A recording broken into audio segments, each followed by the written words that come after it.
Hello again, everybody. Yeah, it's great to be back with you on the Newsroom show. The usual suspects, we're full tune. Nice to be back, Elvis. Welcome back here, Ben, and of course, condolences to you and your family once again. Thank you very much, Elvis. Yeah, these kinds of things, you never kind of can get your head around it, no matter how you try. So, it's been a difficult couple of days, but I'm happy to be back at work and get a bit of normalcy with you guys. Well, as they say in politics, Amandla, and if they say in show business, the show must go on. The show must go on, yes. Yes, and today we're dealing with something that's causing a lot of traction on social media. Lots of people are talking about state-owned enterprises, and some of the reports coming out, guys, are just mind-boggling. But it's been a conversation that's been on the go for some time now, and these things are coming to a head, isn't it? Well, we call it the political economy of state-owned enterprises this morning, because we're looking at the SOEs. This after Eskom admitted of lying about payments of more than 1.5 billion rand to Trillion Capital. That came out. They got 2 days to respond to the minister. SABC, as we know, is in the midst of a turnaround, and SAA needs a 10 billion rand bailout. Bailouts are the order of the day, it seems. So that's the question. How do we reverse the financial fortunes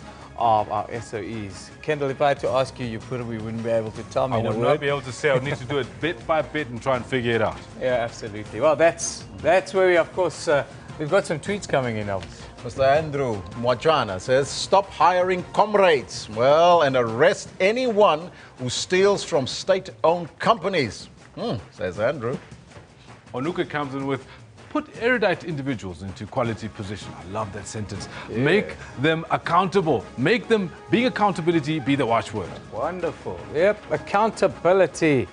And don't employ unqualified people. Sounds very simple, but that's what you guys are telling us. Anyhow, the same could go for Women's Month, Elvis, because it's been another brutal month for women in South Africa. And of course, as we come towards the end of Women's Month, we have to put these questions today and tomorrow about women in the workplace. Yes? So that's why we're asking you the question. Is Women's Month changing men's attitudes and behavior towards women?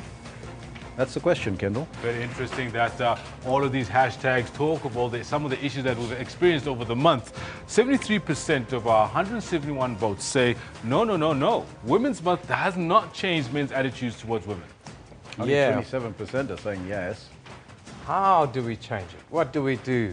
Do we go back to the schools? Do we go to universities? These are some of the tweets. Matthias says, I think the more women are protected, the more they become vulnerable.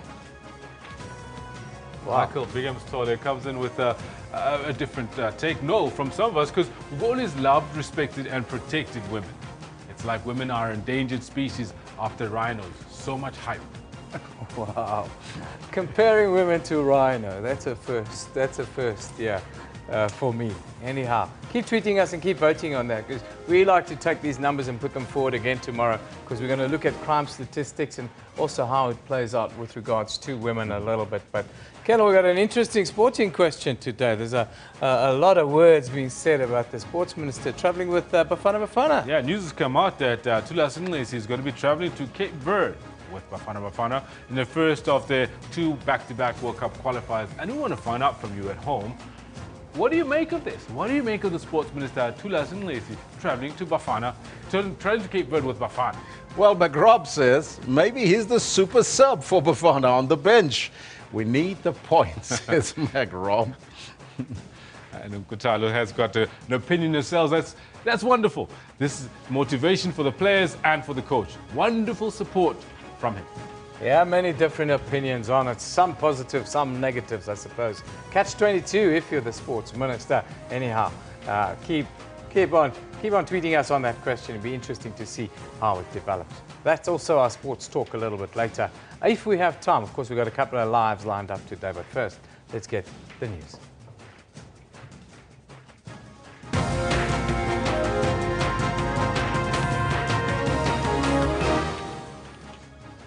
Power utility Eskom has until tomorrow to explain payments and business relations related to the Gupta-linked Trillion firm. Parliament's Portfolio Committee on Communications will begin with an interview of the 36 shortlisted candidates to sit on the SABC board. And the man accused of killing Karabo Mokoena is expected back in the Johannesburg Magistrates Court today. Now, those are all your headlines. So before we get to the news, let's find out from Kendo Makamate what's happening on the sports front. Phenomenal stuff from sporting front. Great news coming out of the US Open. Interesting news coming out of the US Open, as well as, of course, our sports minister. That young lady, Naomi Osaka. Yeah. Yes. Be on the lookout for her. Yeah, no, phenomenal. There are a lot of good young tennis players coming. I was quite impressed by the West Indies. Their young batsmen, the way they beat England yesterday. Great for the sport, great for the future of Windies cricket, we hope.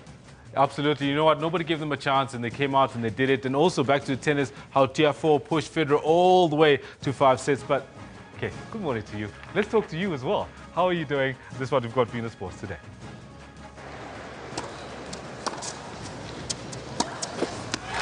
The defending champion is out, and there's a new star in town. Angelique Kerber gets crushed in just over an hour by teenager Naomi Osaka, as for the first time since 2005, the US Open defending champion gets ousted in the first round. That's the winning run. Windies batsman Shea Hope becomes the first player to get a ton in both innings at Headingley, as he inspires his team to chase down 322, giving the Windies a rare away win in the first in England since 2000. Shea Hope has done it. He has. It's a truly astonishing performance, this. We are all in the same mentality, which we want to take the country to the World Cup. And Bafana intent on breeding a class of warriors in their quest for World Cup qualification. And maybe the sports minister will be able to inspire them to even greater heights when he lands in Cape Verde with them in a couple of hours' time. That's where we leave it. We'll be back with more a little later. For now, it's back to Elvis, who's got the news. Thank you, Kendall. Top story this morning. Public Enterprises Minister Lynn Brown has given Eskom 2 days to table a report explaining payments and business relations related to the Gupta-linked Trillion firm. Now, this follows an admission by Eskom on Monday that the power utility had lied about receiving the all clear from the global consultancy Oliver Wyman over payments to Trillion. Meanwhile, the civil action group OUTA has laid charges of corruption and financial misconduct against Eskom Chief Financial Officer Anoj Singh. OUTA says he's been invaluable to the Gupta empire and has bent over backwards to pave the way for lucrative deals. From one state-owned enterprise to another, the interviewing of candidates who sit on the board of the SABC will start this morning in Parliament. 36 candidates have been shortlisted, with one having withdrawn from the process. Chairperson of Parliament's Portfolio Committee on Communications, Humphrey Matekwana, says that they will conduct the interviews. Interim board members, the chairperson, Kanyesile Kenyama, her deputy, Matata Tsedu, Phoebe Potgieter-Kabule, Krish Naidu, John Mattison are included on the list of interviewees. They appear to be the favourites among the MPs. Now, the man accused of killing Karabo Mokoena is expected back in Johannesburg Magistrates Court. But before we get to that story, let's just go back. Remember that we're also focusing on the question on the SOEs this morning. We call it the political economy of our state-owned enterprises. So how do we reverse then the financial fortunes of our SOEs? That's a question we pose to you. Let's take a quick look at what you are telling us. This one coming from Bulalani says, Newsroom, we can if our leaders put the political issues aside and deal with their work. This one from Jacob says, by hiring qualified people, not politically connected corrupt individuals who will pay the bribe to get away with corruption, says Jacob Sikosana. So no cadre deployment. We'll read some more of those a little bit later. Let's now go back to that story. The man accused of killing Karabo Mokoena is expected back in the Johannesburg Magistrates Court today. 27-year-old Sandile Mantsu allegedly murdered and set alight his 22-year-old girlfriend 7 months ago. Karabo Mokoena was reported missing on the 28th of April, and her photograph circulated on social media. Her body was found the next day in a shallow grave. Mokwena's family later reportedly said that her body was burnt beyond recognition. Mansu has denied murdering her and instead says that she's committed suicide. He's facing charges of murder and defeating the ends of justice. A second bail application by the Nigerian pastor Timothy Omotoso is expected to take place in the Port Elizabeth Magistrates Court today. Omotoso's legal immigration status is also under the spotlight as his visa expires today. But the High Court ruled that he may apply for an extension of his general work visa. Omotoso also faces a charge of human trafficking, 22 charges of contravening the Sexual Offences Act, and 2 charges of rape. These are congregants of the Jesus Dominion International Church. Today they marched to court seeking divine intervention. Last month, the court ruled the nature of the offences permitted no bail. Omotoso has since changed legal teams and is again trying to secure bail. The state also believes his attempt to extend his working visa is a delaying tactic. We all know he's not here legally, but it's another trick from the defense to ensure that they delay this process as much as they can to ensure that it looks like he's here legally. As the NPA, we're going to deal with that, and we're going to do it in court. A group of people also protested outside court, calling for the clergymen to be denied bail. We do believe that we have a case as a country, as a world, against the so-called men of God. We will be here until the finality of the case. Omotoso's bail application is set to be heard in the Port Elizabeth Magistrates Court tomorrow. Jade Lee Paulser, SABC News, Port Elizabeth. Now here's an interesting story. The Constitutional Court has handed down a landmark judgment freeing new property owners from being held liable by the municipalities for outstanding debt that was owed by the previous owner of the property. Property consulting company, Lavanos Group, brought the case on against Tshwane, Ekurhuleni, as well as the eThekwini municipalities. The Minister of Local Government was also respondent in the matter. Another landmark judgment by the highest court in the land, bringing finality in a matter that Peter Lavanos has been fighting in the courts for a long time. This fight started in 2013, the most recent one. We've actually been fighting Section 118 against the municipality since 2002. It's 15 years in the making this. To date, this has cost us over 12.5, 13 million rand.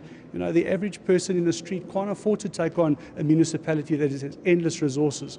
We did it all on our own, and we're very, very glad that justice was served today. Lavanos says the judgment will bring relief to millions of property owners in the country who've been pursued by municipalities for municipal debts incurred by the person who sold them the property. The court has decided and has confirmed that the municipalities need to do their job. They need to collect the debts from the owners that incurred the debts. They can't simply take the debts transferred from the old owner to the new owner unilaterally and deny people their constitutional rights to services such as water and electricity. What the flowing effect of that also meant was that the municipalities could effectively sell new owners' properties to collect debt on a property that they failed to collect in the first place. It's ludicrous. So basically, the municipalities have to do their job now and collect the debts from the correct people. Property market practitioners have welcomed the judgment.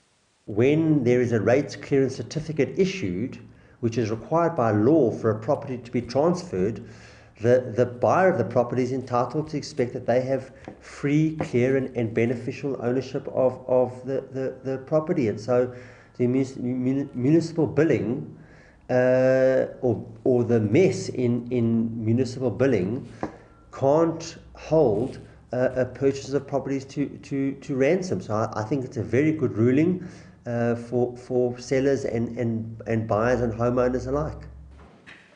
Constitutional court judgments can't be appealed, meaning the judgment is final.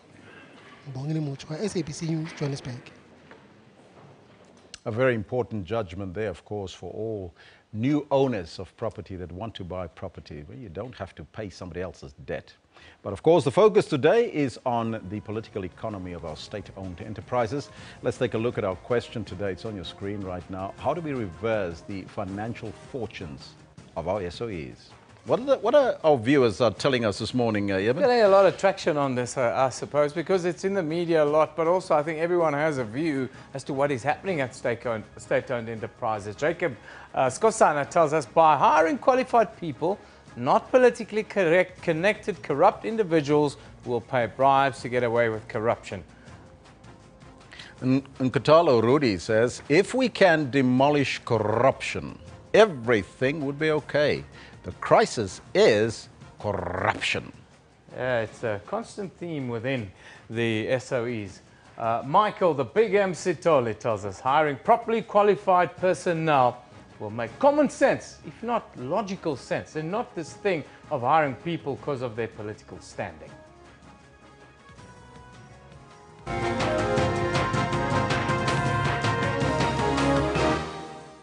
A lack of internal controls has delayed Treasury's integrated financial management system.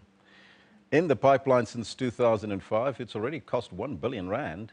But Finance Minister Malusi Gigaba told Parliament's Standing Committee on Public Accounts that the problems have been identified. Last week, the secret document detailing how government plans to sell shares and strategic assets to finance a 10 billion rand bailout for SAA that was leaked by the DA in Parliament last week dominated the business of the House. The document also revealed that the Finance Minister had requested that government sell its shares in Telecoms to fund SAA. In his reply, the leader of government business, Cyril Ramaphosa, the Deputy President, was evasive about the authenticity of the document. But opposition parties kept on demanding answers. Scopa chairperson Themba Gordy now joins us from our Parliament studios to talk about the state of our SOEs which appear before his committee. A very good morning to you, sir, and welcome. Thank you very much. Now, most critics would say that almost all of South Africa's state-owned enterprises, or SOEs, are in a bad state. Is this a fair comment, do you think? Well, in a way, yes. A number of the critical ones are in a bad shape. But I would imagine that there are other smaller entities that, you know, we don't even read about in the media. So, yes, the ones that are very strategic and critical have not been in a good shape for quite a while. Which ones would you identify as the ones with the most challenges and problems? Look, what immediately comes to mind is an entity like Eskom, because, you know, the functionality of the economy depends on Eskom. So it is one that would always be in the public eye. The SABC, we rely in large measure on the SABC for news, for information, entertainment, education. And SAA, those of us who are not Cape Townians and many other people rely on the SAA for their travels. So those are the immediately that one would say. But of course you have Petro SA and you have others out there. But those that impact on the daily lives of people will be your SABC, your Eskom, your SAA. They are always in the news, or they've been in the news for some times now for all the wrong reasons. Now, one that all South Africans depend on is Eskom. Now, they've been hit with a couple of negative media reports, the latest one being the trillion scandal. What is Scopa going to do with an institution like Eskom, which is problematic? Well, as you know, we had called Eskom on the basis of an audit report which they had commissioned around the coal supply contracts, so far as it related to one company, Tegeta. But now there is a process in Parliament where the Portfolio Committee on Public Enterprises is engaged in an extensive process of reviewing the work of the public entities within that portfolio, which includes Eskom. So we at Scopa have taken a conscious decision that for as long as that process is unfolding, let us allow it to, because it is going to deal with all these matters, rather than duplicating processes in Parliament. So we are looking with keen interest how this is going to be handled by the Portfolio Committee. There's also the secret document that was leaked in Parliament about the proposed sale of Telkom in order to bail out SAA. Talk to us about that, and how do you view that? A very progressive entity like Telkom, of course, very profitable, bailing out SAA, which is non-profitable. Well, look, my attitude will always be that it is essentially wrong for government to diminish its stake in the economy. You remember that we disposed of government shares in Vodacom because I think it was Eskom that was in trouble. And now there are these talks about the shares in Telkom being disposed of because of problems at the SAA. I think it is a bad strategy.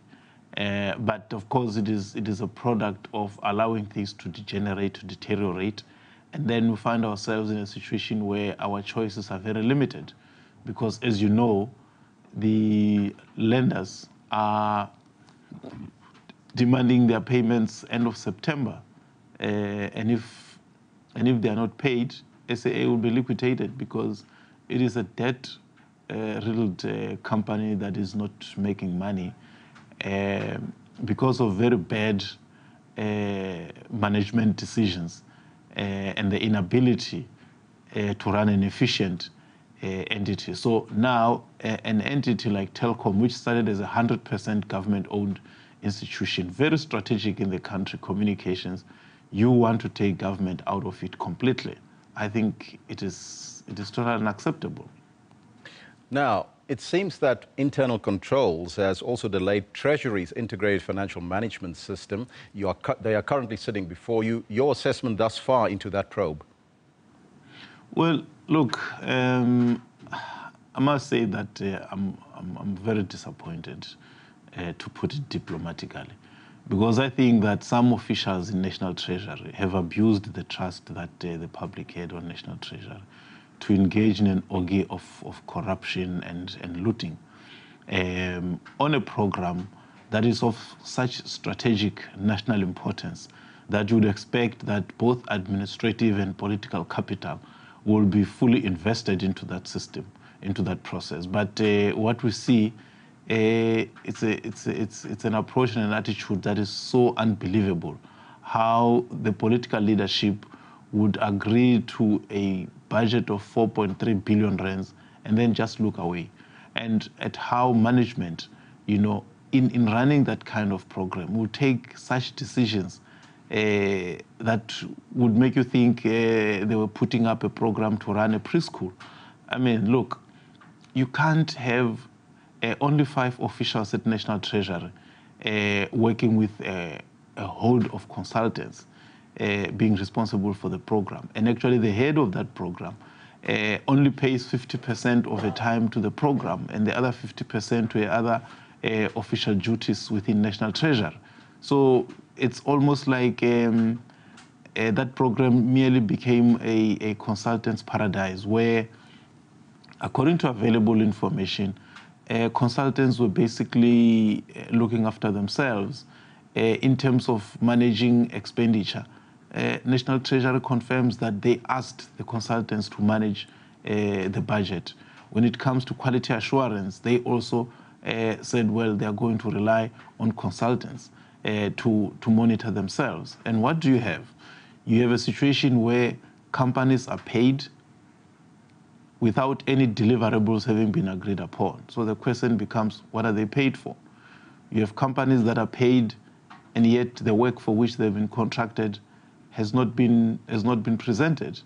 You have situations where companies are paid, and yet there are no timesheets to validate the invoices, that these are the hours we've worked, this is how we're charging you, this is how we come to our total.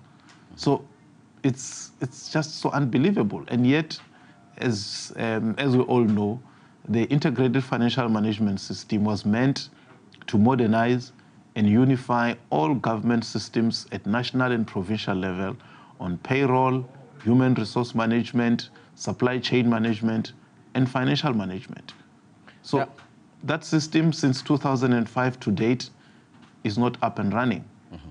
Mr. Gordy, my grandmother used to say, do not throw stones when you live in a glass house, and that's why we got to look internally here at the SABC. The recovery of the South African Broadcasting Corporation thus far, can you give us an update? And because we've seen some changes internally. Oh. No, very true. I must say that when we started off with the SABC, it was a very, very difficult environment, I must say. It was clear that you had a group of managers or management, that had coalesced into a gang-like, grouping that protected each other and did not want external intrusion. But we're thankful, firstly, to the interim board, and secondly, to the staff of the SABC, who actually came forward and then broke that cartel. What I can say is that Scopa were happy with the progress that has been made. We're also happy that the president has finally signed off on the SIU. We were very impressed the last time we were at the SABC with the presentation of the SIU, their level of preparation, their understanding of the issues, their approach. We're confident that the SABC is going to be turned around, and we are using that experience with the SABC in how we want to deal with SAA, in how we want to deal with National Treasury. In conclusion, sir, how does Scopa ensure accountability in cases where maladministration and corruption is uncovered? Well, the major problem of oversight in our country has been consequence management. That is, ensuring that those who have engaged in financial misconduct are held to account. That has been the major challenge. And what we have done, as you would know, we have engaged the anti-corruption task team because that is the principal organ through which government is fighting against corruption. And we now ensure that the Hawks attend our hearings as part and parcel of us attempting to say when criminality is uncovered in our hearings, we don't want to wait for officials to report. We want to report it to the police ourselves so as to end this culture of impunity, because for as long as there are no consequences for financial misconduct, people will continue to do the wrong things. And we see hundreds of millions and billions of rands that are supposed to be used to develop our people and to address the pitiful and gut-wrenching poverty that the majority of our people live in, being wasted or being looted into people's pockets. Mr. Gordy, I thank you so much for your time. Thank you. That was Scopa Chairperson, Mr. Themba Gordy, coming to us live from our parliamentary studios.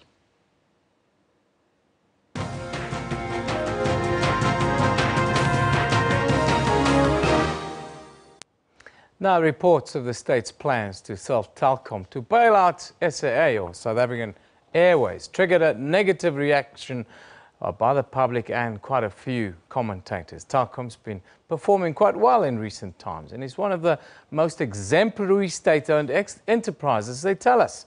The Ministry of Finance says the plan to sell off government stake in Telkom to raise a 10 billion rand bailout for the ailing national airline is just one option that's being considered. Now, the media was awash with information that the secret cabinet memo that was leaked to the DA indicated that cabinet is due to approve a request from Finance Minister Malusi Gigaba to introduce a special appropriation bill in Parliament proposing the 10 billion rand to SAA in the current 2017-18 financial year. Now, Transformation RSA leader Adil Nchabeleng joins us in studio for analysis on the story. But before we start on the SAA bailout and the Telkom sale, just give me your quick overview with regards to what we are doing in our SOEs and what we should be thinking about doing. I think government needs to actually consider seriously the role of SOEs. We're sitting in an economy that requires a lot of economic bolstering and boosting. And as such, your state-owned entities, in this case, becomes the prime levers to really usher in the aspect of radical economic transformation, whereby you can create jobs, you can create a skills base, you can create an economy that is going to be sustainable and growing over a period of time, and you don't have to start off industries. You already have existing state-owned entities that have already been previously capitalized. So as a result, bringing in them on board to become levers for economic transformation becomes now the most prime target. The state should really consider this particular motive. Rather than selling off assets that belongs to the state, start taking them now in and actually realizing the capital invested in them previously. You touched on, of course, the crux of everything that we should be thinking about in South Africa. It's transformation. It's called radical economic transformation now. But when we see what's happening in some of our SOEs, we read in the press about mismanagement. People on social media accept that our SOEs are not being managed well. How does that mismanagement or perception of mismanagement set back the agenda of radical economic transformation? Look, it hurts the economy badly. If you mismanage any business, a state-owned entity is no different from an ordinary profit and profitable entity. They have to be managed at the same level in terms of efficiencies, expertise, skills, as well as ensuring that the shareholder here, being the public, gets its net dividend. And in this case, South African public as well as taxpayers are not getting their net dividend from most of the state-owned entities. We have over 700 state-owned entities and companies, by the way. So as a result, these companies must start now making a dividend dent in terms of providing the social dividend that is required in terms of the economy and making sure that with the capital deployed by government into these companies, we can start realizing a radical economic transformation platform whereby jobs can be created. We can come out of the 62% unemployment of youth, and we can create decent jobs, and people can get incomes that actually gives them sustainable lifestyle and living. That's the really prime, approach towards the aspect of state-owned entities. What is that immediate threat, though, if we don't switch on the lights? We are going to look at a really bleak economy. Remember, right now, South Africa is at the most critical economic state it has ever been. The economy is underperforming right now. The state-owned entities, yes, some of them have been capitalized, especially the big 4 or 5 state-owned entities. Eskom, you're looking at Telecom, which is partially state-owned. You're looking at Transnet. You're looking at, in terms of your infrastructure, entities. You're looking at the other airline entities. All of these entities supposed to be making a massive dent in terms of producing their own profitability. Right now, we're looking at one state entity, for instance, being SAA, currently in an ailing condition, not because they are not making money, because they have been mismanaged. And as a result, they would like to sell now Telecoms asset in order to bail out an already struggling airline on management level. What I don't understand is if you have an asset like Telkom that's turning the corner, the future of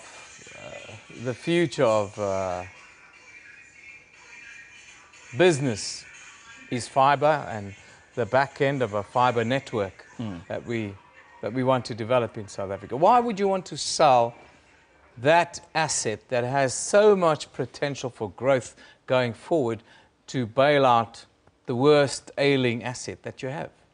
It doesn't make sense. There is no need to sell off Telkom. The 40% that the state owns, which is 39% that the state owned in Telkom, is a major majority shareholder that the state has. And Telkom has 4 critical divisions, by the way. It has the mobile cell phone, which is the GSM division. It has the landline division. It has the IT services related. It has the retail division, which is actually has a retail presence. And then on top of it, it has the, the broadband aspect of it. These are critical business divisions that actually drives and thrusts the borders, drives the economy development. If you sell these things, do you know how much infrastructure, apart from Telkom's capitalization, which is at this stage, they're sitting at about 32 or 33 billion in terms of market capitalization. If you sell off that asset, you're selling off every telephone line you have in the country, which is access to homes, You're selling off every bit of copper that has been laid out over the years. Yeah. You're selling out years of investment that has been put into this particular asset, which means you're not going to be able to deliver your e-government services. You're not going to be able to deliver your critical required public services, which is now gone digital, which means now telecom government has to go now start buying services again from the private sector, which is an undesirable environment. So it is not wise to sell off telecom as an asset. It does not make sense to sell off at a 10 billion in order to bail out a 14 billion rand, loss-making entity.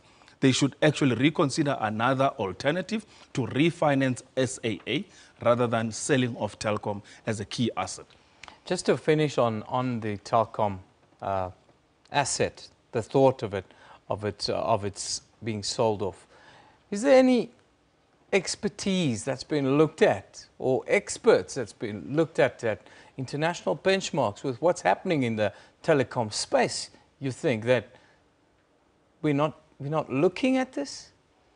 The international benchmarking is there. The idea behind selling off of telecom is nothing to do with the fact that, by the way, SAA is in trouble.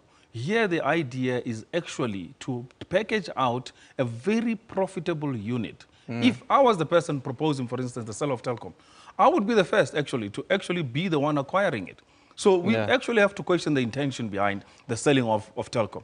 Who is going to be the person acquiring the asset, and at what rate or what value are they going to acquire it? Currently, we know what it's trading at. It's about 6 rand, 1 rand, 10 cents in the market. So this is a very interesting development. And the fact that it was kept secret, that they are doing a sell-off of telecom asset, is quite questionable. So you say that's a definite red light flashing there with regards to the sale of telecom, and who the consortium is that comes in to buy it will reveal all. If it goes ahead to be sold, of course, the minister said it's only being mooted at the moment. Yeah, I mean, it's been mooted because it came out into the public space. I mean, if it was not discovered last week that there is actually a secret plan to sell off a stake of telecom in order to finance SAA, we wouldn't have known today. So the fact that it came out and the plan got mooted as a result of the development of the news, we wouldn't have known. But again, from a Transformer SA's point of view, we are very, very serious to say that actually the state must acquire the remaining 60% of telecom and fully make sure that telecom is a nationalized national entity, and make sure that we can deliver the digital future and digital economy going into the future. It makes sense, should be common sense. Quickly, let's talk about SAA. We've been running a lot of snap polls around what should happen with SAA over the last couple of weeks because it's been in the news, and a lot of sentiment is that it should just be sold off. How do you view the possible selling off of an entity like SAA? Look, selling of SAA from Transformer SA point of view, it's a no-no option. You are going to take people's livelihoods, workers' jobs on the line. Anyone who acquires an entity of that nature, the first thing they're going to do is to cut the jobs. Do we need that kind of environment? SAA is employing a lot of people, has created a lot of opportunities in the marketplace, and is a South African brand that we need to be protecting. So I do not support at that place to say we must sell off SAA. What needs to be done in SAA is processes of efficiencies, optimization, making sure that there's serious revenue assurance and revenue protection, and SAA must start collecting its revenues. This is a company that makes money up front, prepaid tickets. Why would you not make a profit when you have such a beautiful business where you don't have to have debts? People pay you before they even fly. Finally, before I let you go, just give me your view on perception, because we've got, as you mentioned earlier, more than 700 SOEs in South Africa. Of course, all the attention on the few, the handful of them. The big five. The handful of them that are maybe in a bit of trouble because some call it financial mismanagement. How do we change perception around SOEs in South Africa? How do we change the narrative that exists in the media, both social and mainstream, right now? I think the leadership at the SOEs needs to start taking itself serious.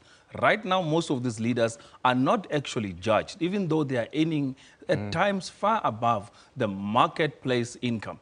most of them do not actually operate these businesses as they would have done in the private sector, as they would have done in the corporate sector. They still think we're in a private, we're in a state environment, so we can be, lazy-daisy. We can take our time and we can become bureaucratic around it. Whereas that is not the case. That is why there are private state entities, which should be efficiently run, managed in terms of optimally, and made sure that it produces the necessary profit required. Where it is social dividend to invest in terms of infrastructure, they should do that very well.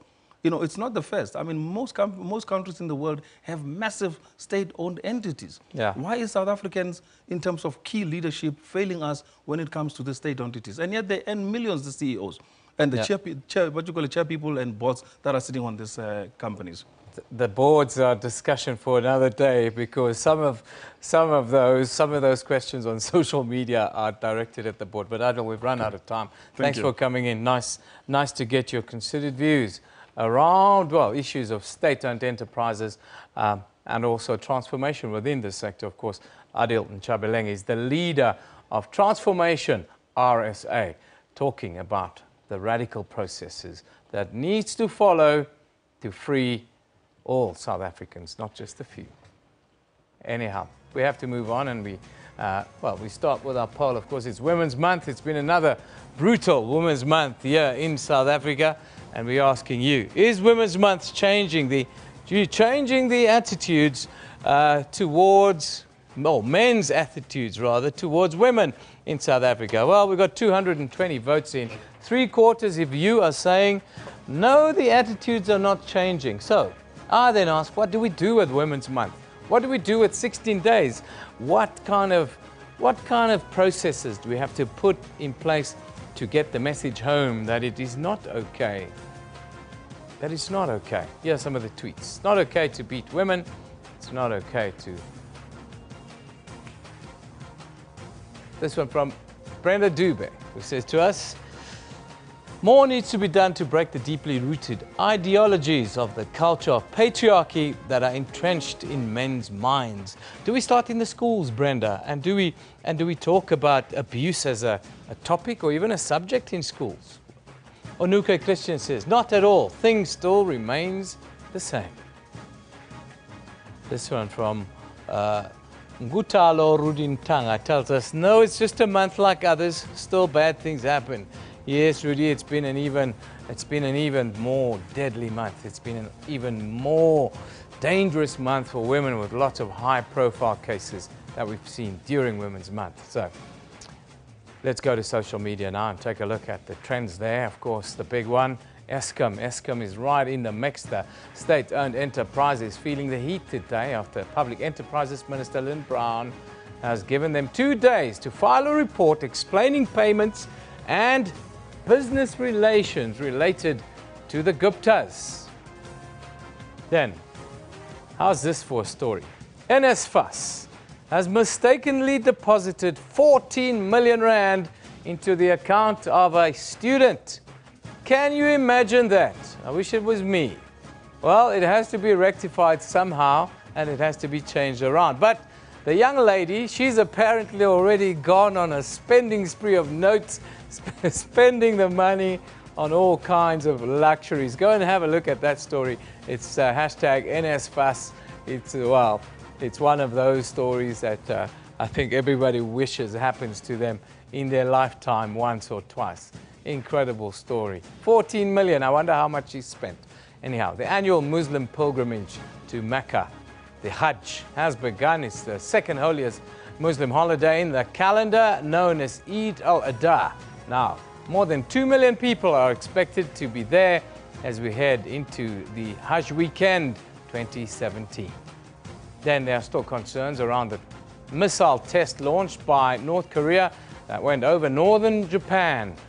This was alleged the first step in their military operation. The UN Security Council has unanimously condemned North Korea for its actions. There you see the trajectory on screen, hashtag North Korea. The world is getting more and more dangerous, I tell you. Then, hashtag Hurricane Harvey moves further north after leaving a trail of destruction in Dallas, Texas. At least 15 people are believed to have died. President Donald Trump has visited the areas most affected by flooding, but people are talking more about, well, First Lady Melania Trump, who wore high heels in the wet. Look at those stilettos, I tell you. People are well, all over social media talking about the heels rather than those animals and people that are being rescued or are still trapped or are left alone by their owners, as you can see in these pictures. 8,000 people are currently being sheltered. A furniture shop has even opened its doors to people in need, while others have simply made other plans, like this family who are camping on their own roof. Nice one. Yeah, we live in interesting times. Things are happening all around us. It's 9:45. Let's just take a look at our pick of the day. This one from Pax.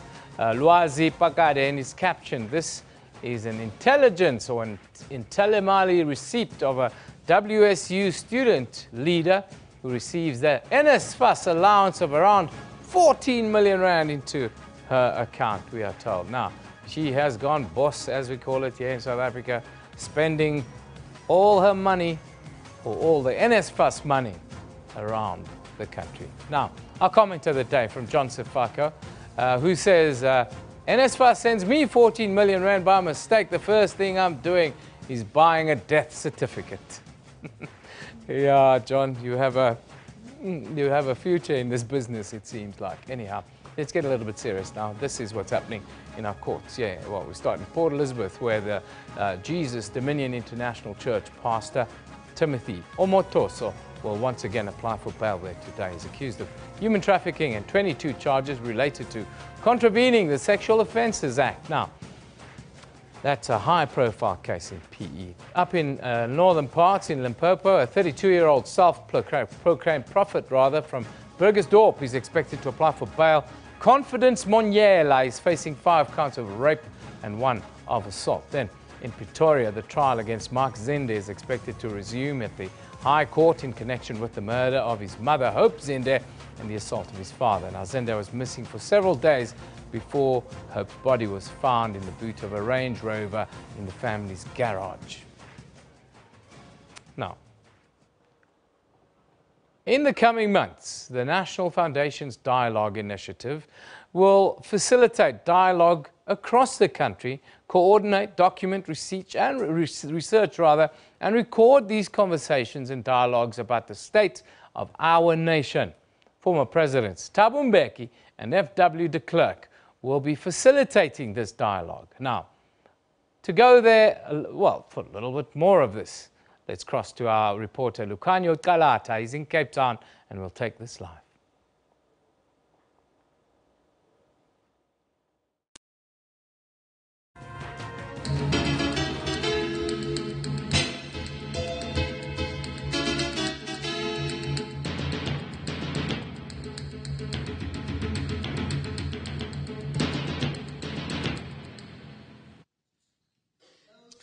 Very warm welcome to Cape Town, where we're broadcasting this special broadcast of the National Foundation's Dialogues Initiative. Officials has just taken to the podium to get the process underway. We are joined here today in this broadcast, or at least in this initiative and in these discussions, by around 200 representatives from various organizations within the Western Cape, and they're willing to discuss the issue of where are we as a nation today, and that theme will dominate discussions throughout today. And as we've seen, that the chairperson of the foundation, who we spoke to a little bit earlier on today, is currently on the podium. So let's just listen in. Into a menu of minimum services provided by a neophyte democracy that's struggling to find itself. We must acknowledge that there is a multitude of divides that splinter this country and leaves a shredded nation state tearing itself apart with every step forward and every step back. We are in a divided house. That's what this topic tells us. And somewhere along the line in history, we heard that a house divided against itself cannot stand. it was said, and I quote, "I believe this government cannot endure permanently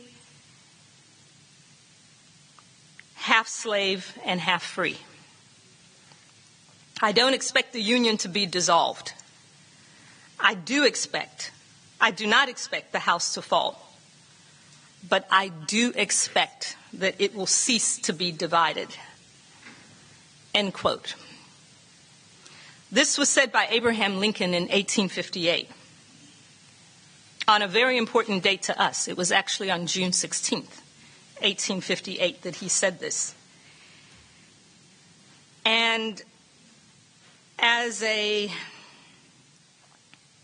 person that studies history, it's not too often that I can turn around to anyone, and even myself, and say that Abraham Lincoln was wrong. He was wrong because he expected well-written legislative acts to be enough to change hearts and minds. He was wrong because he thought survival instincts, if not Christian values, would drive his nation to avoid mutual destruction and self-hatred.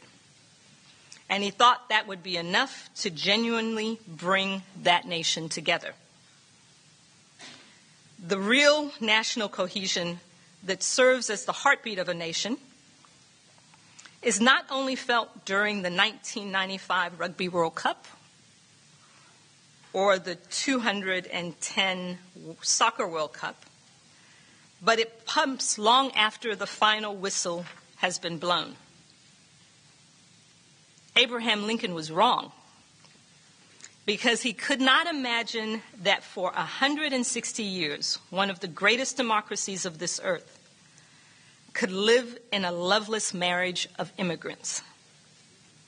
He could not imagine a partnership of colleagues who disrespected each other to such an extent, yet they mutually uphold and protect their individual and collective rights to misgovern without accountability in the name of political self-interest.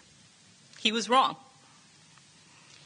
He believed that economic exclusion would naturally evaporate without a concerted effort to reestablish the position of those that have been disenfranchised. This is what we've recently referred to in our own body politics as monopolistic capital. Monopolistic capital that requires no further adjective, as it is an understanding and an experience that exists in many forms all over the world. And as I talk about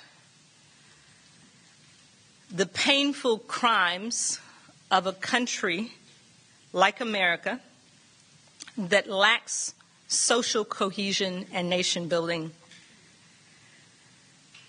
I pray over a century and a half of history that should have changed with emancipation. And I raise this because we are a country that can follow that path. We can politely tolerate each other. We can talk about how proud we are to be South Africans. And we could talk about the beauty of a rainbow nation, but we really don't see each other. We really don't understand and appreciate each other's intrinsic value.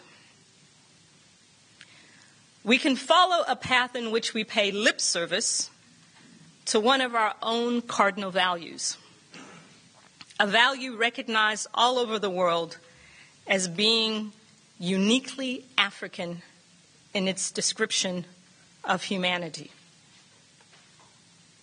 Ubuntu. I am because you are. It means that the needs of an individual are being driven and are being tied to the humanity of the next individual. I close by reminding us that Archbishop Desmond Tutu explained it in this way. One of the sayings in our country is, Ubuntu is essential to being human.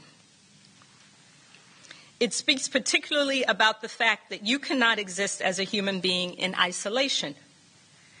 It speaks about our interconnectedness. We think of ourselves far too frequently as just individuals, separated from one another, where else you are connected and what you do affects the whole world. When you do well, it spreads. It is the whole of humanity. We came up with the words, we came up with the phrases, and yet, 23 years after democracy, we're asking ourselves about where we are with nation building and social cohesion and what should be done about it.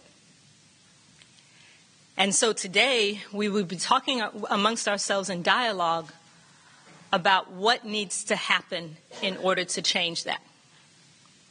I just wanted to give you a small window of what could happen for 160 years if we don't change the current course and the trajectory that we're on.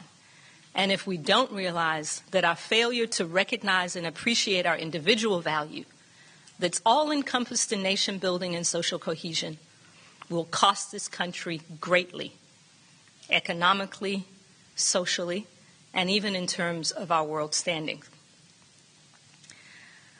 I would like to just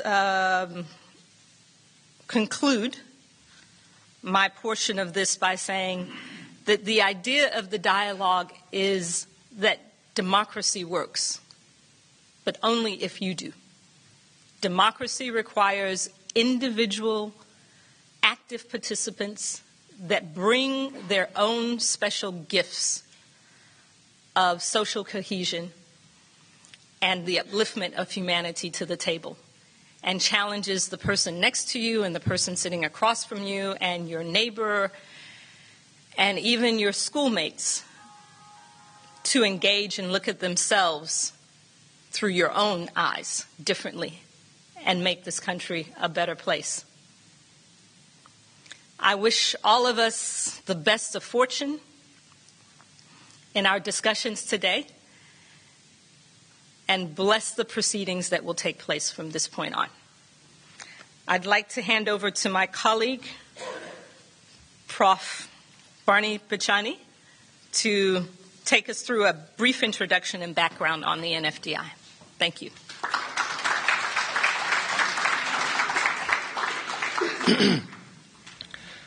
Namhle, thank you very much. Thank you, Mbulelo.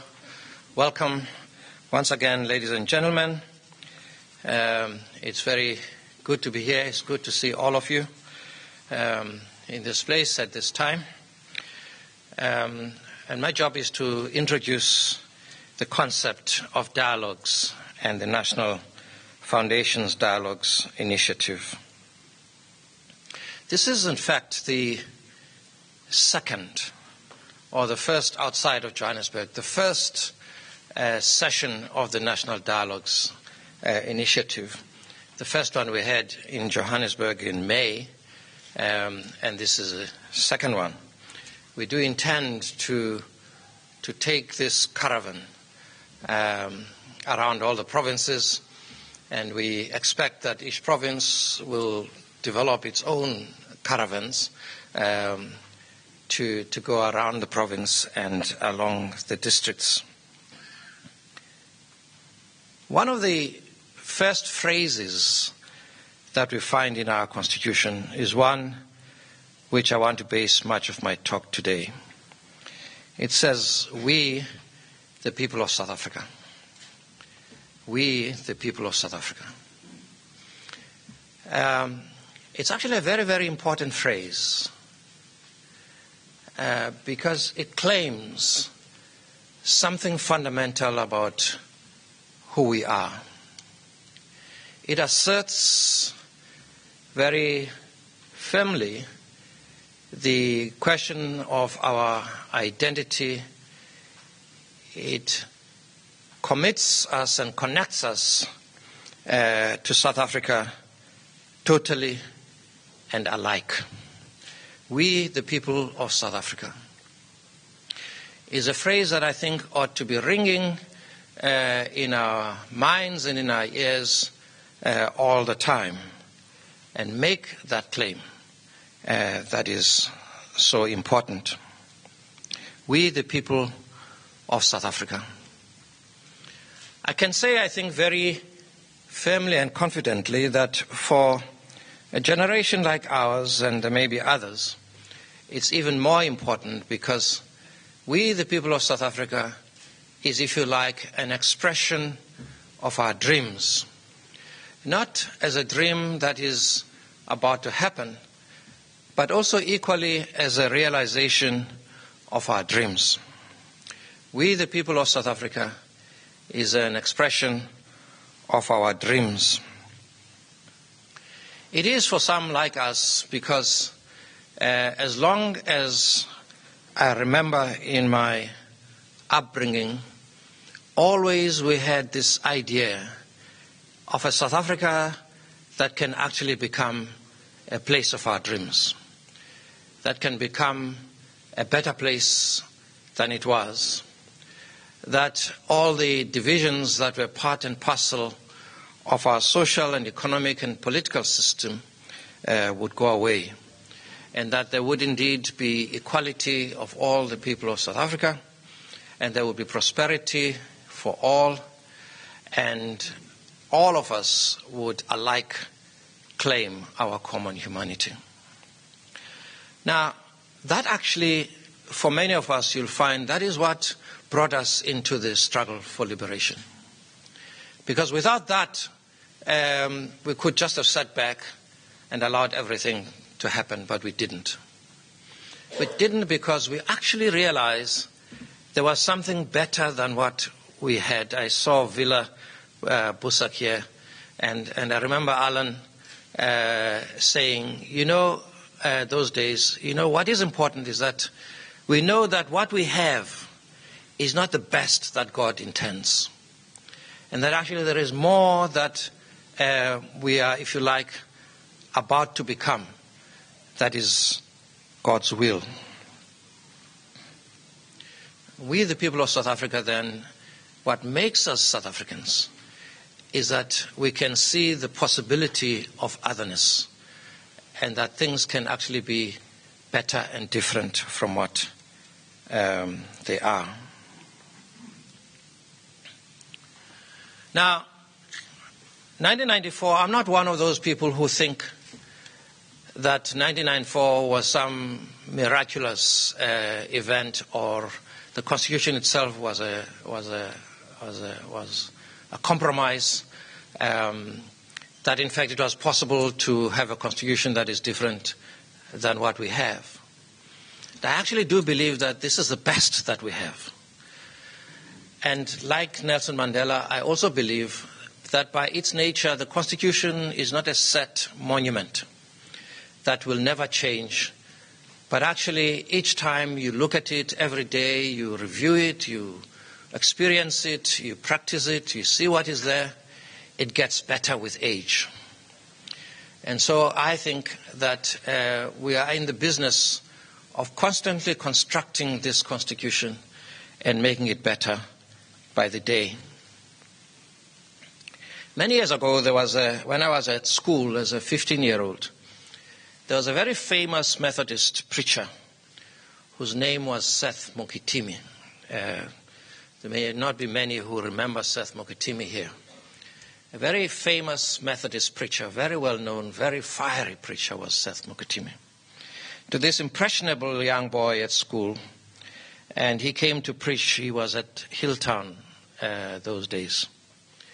And he told a story that is very much in my mind. I tell it, this is not the first time I tell it, but I want to tell it again. He said,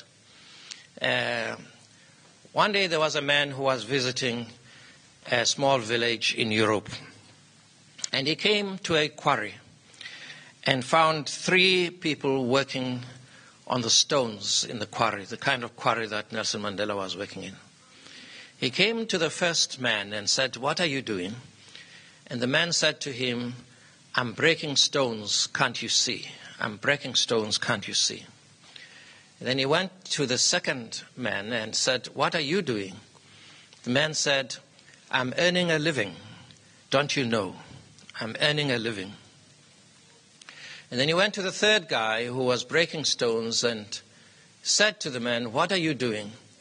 And the man said, I am building a cathedral. I am building a cathedral.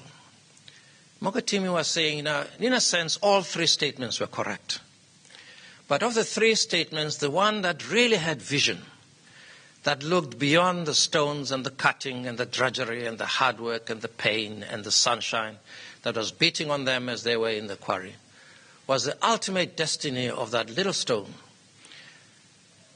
But he was also saying something different, that this magnificent cathedral that is going to be standing as a pride of place in our community actually has an imprint of me somewhere in it.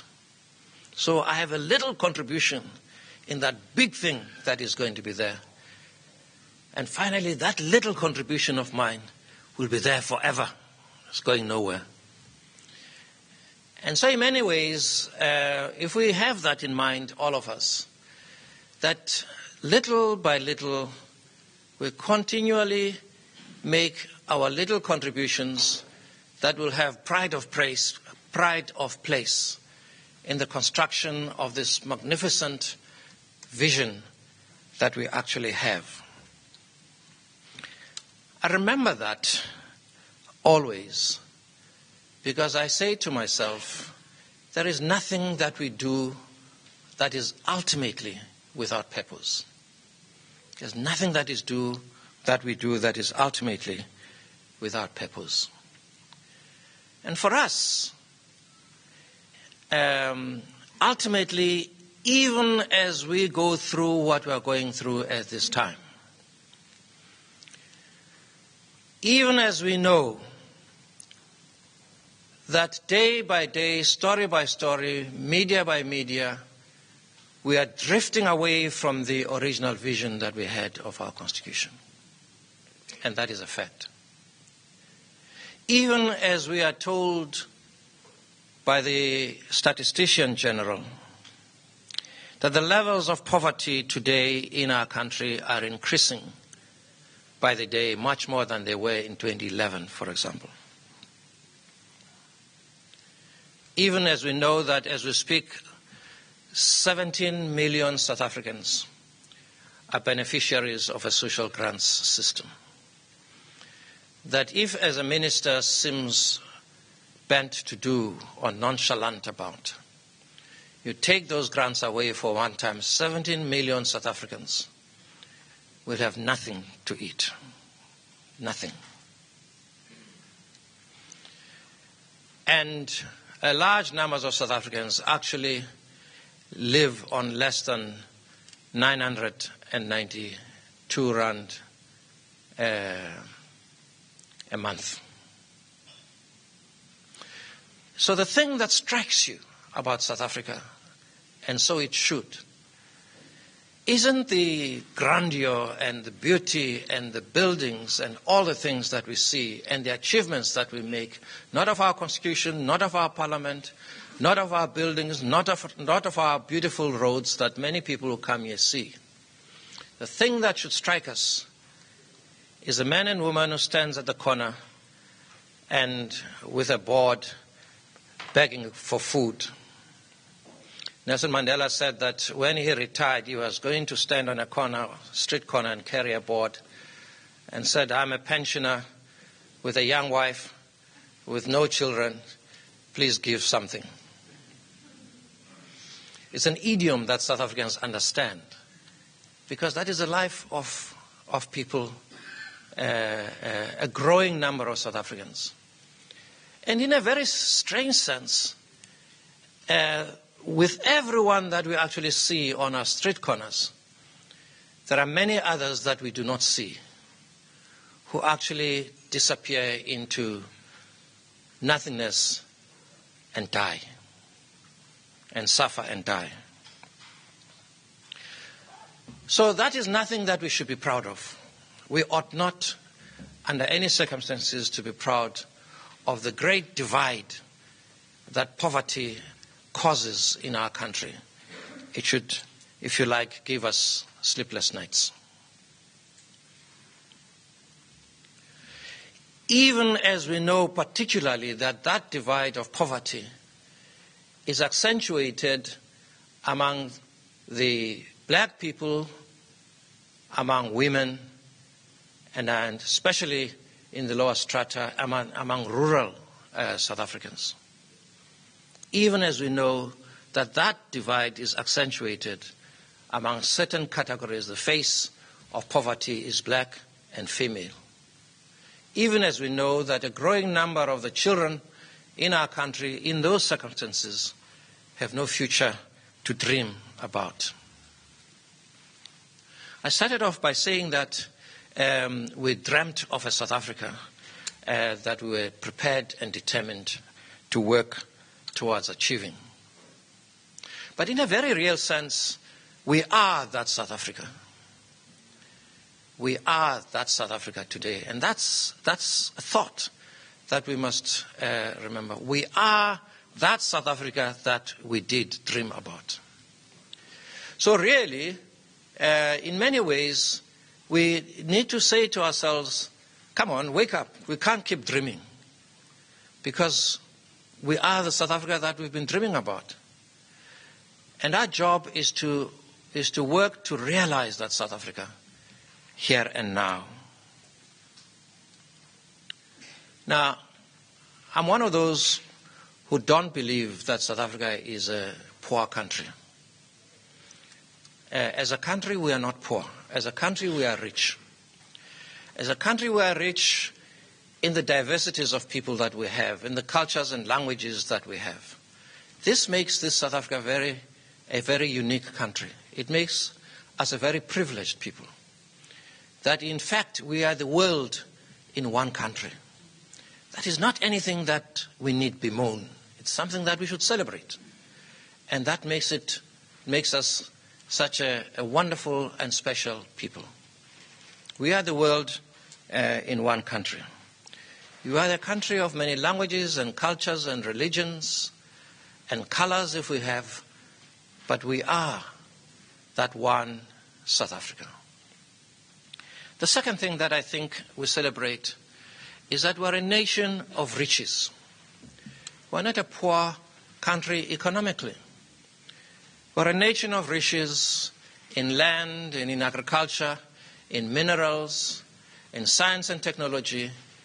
We are a country that has been endowed with a great deal of riches, natural endowments that God has given this nation.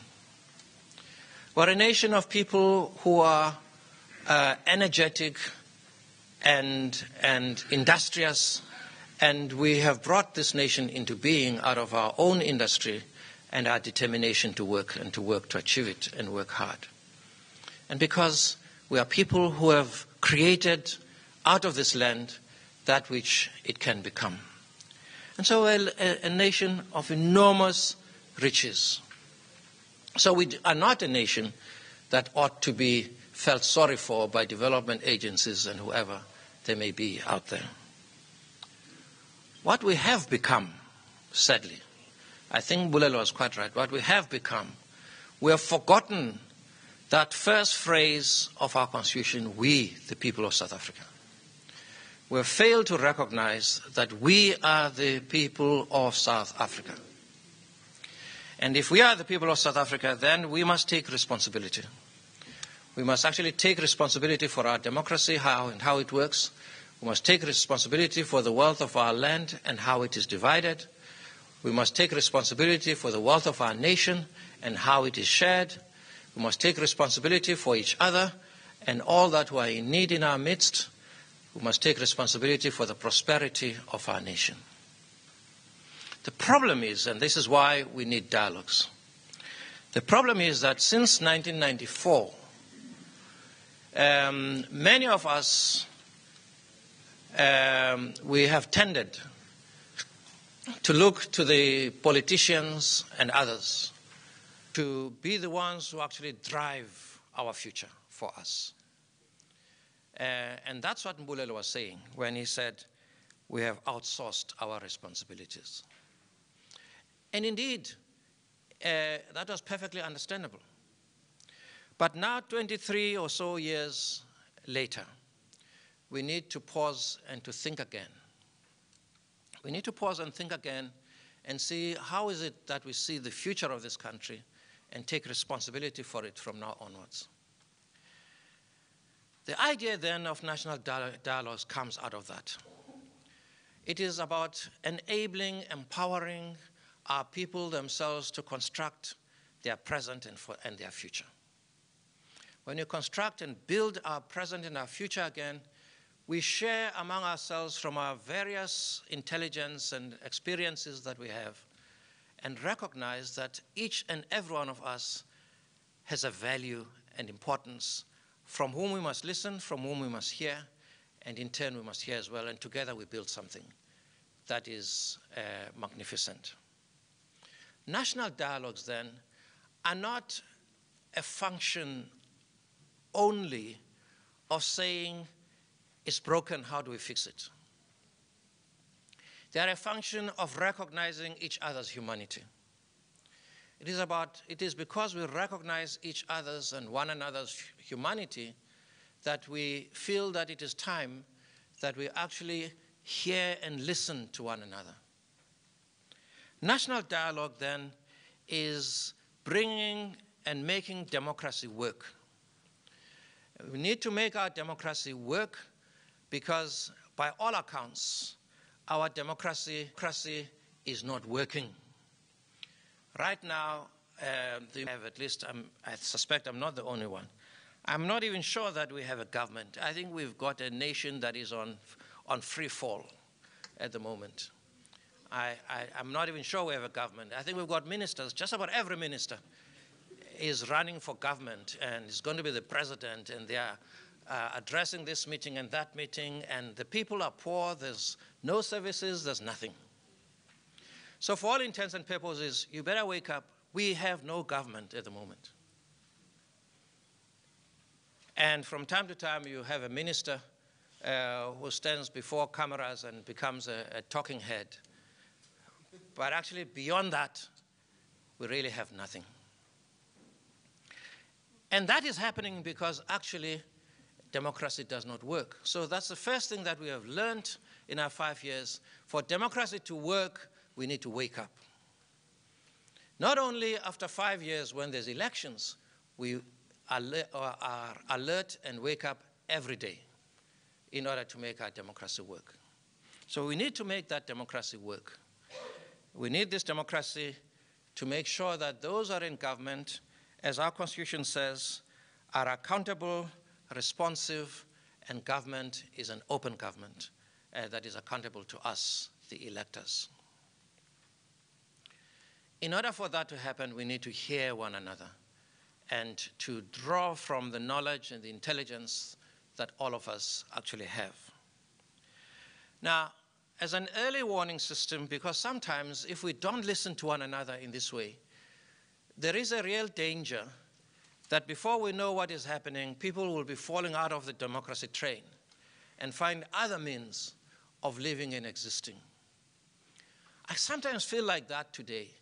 I feel when every day I open the radio, listen to the news, I find that the Chief Justice's office has had computers taken, National Prosecution Authority has got computers taken, the intelligence offices has had computers taken, and I say, wait a minute, what is going on here?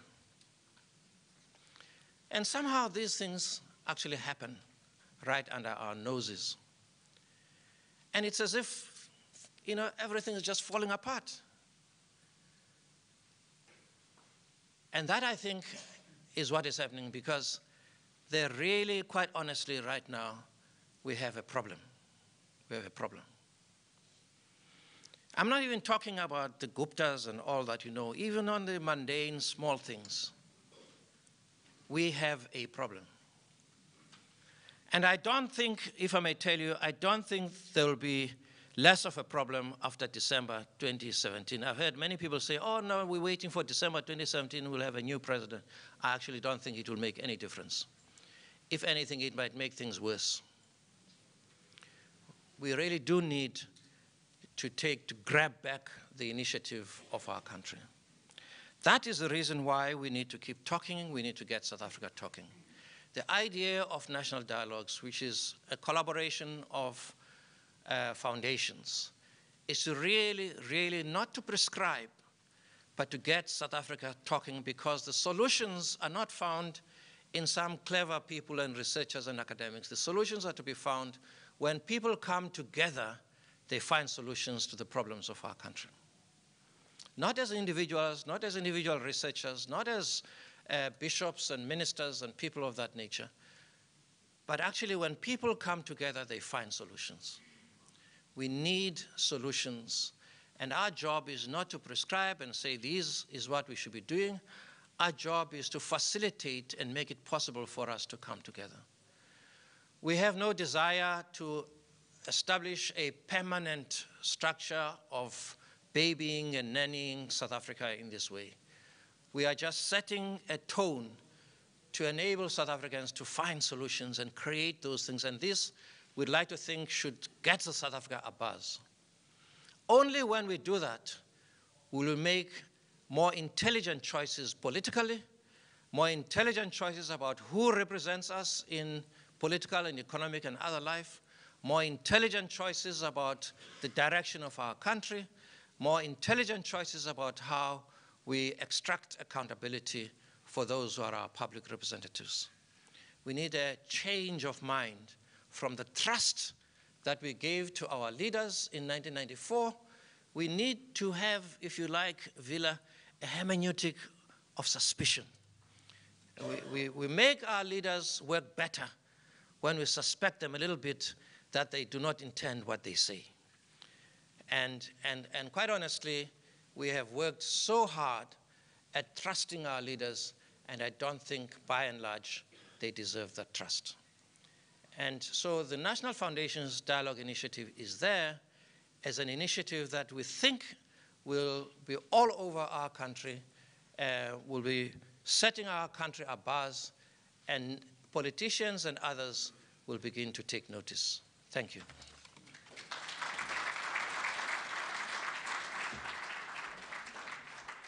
Thank you, Prof. Barney. A very thought-provoking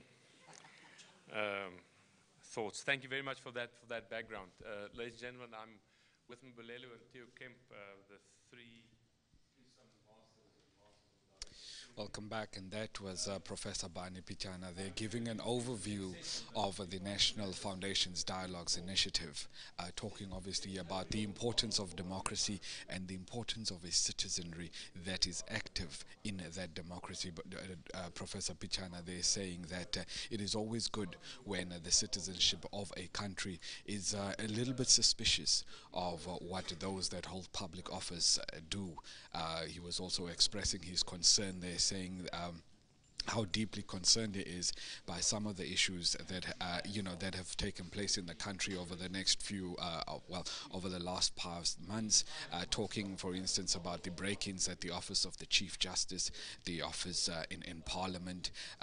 Also mentioning, of course, the issue of the Guptas, and saying how that is just part of a big problem that we are facing in South Africa, and that it will only be fixed once the citizenry of South Africa take charge of the democracy, and that events such as the National Foundation's Dialogue Initiative are quite important in fostering that communication amongst the South African people on what it is and what type of country that it is that they want to build for themselves. So for the next few while, we are going to receive some presentations from community-based organizations, from faith-based organizations, as well as business and youth organizations that will be taking place over the next while. We don't think that we'll be joining those, though, because for the time being, from us here in Tamboerskloof in Cape Town, we are going to say goodbye, and then we hope to see you again later on this afternoon.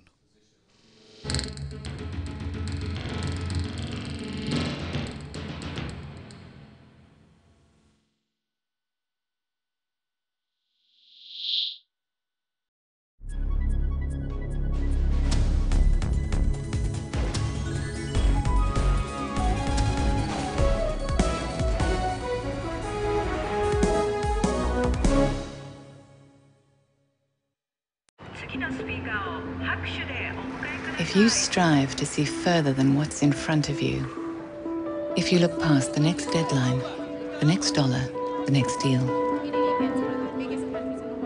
well, then you'll see the bigger picture. You'll see the potential for growth and the possibility of harnessing energy from the sun. You'll discover greener pastures and lay a cable after you've run out of land. What do you think? You like them? You'll see the power of technology and build hopes and dreams out of sand and stone. You'll bridge the gap between past and future and the distances that keep us apart. Because when you look at the world differently, you may just change it for good.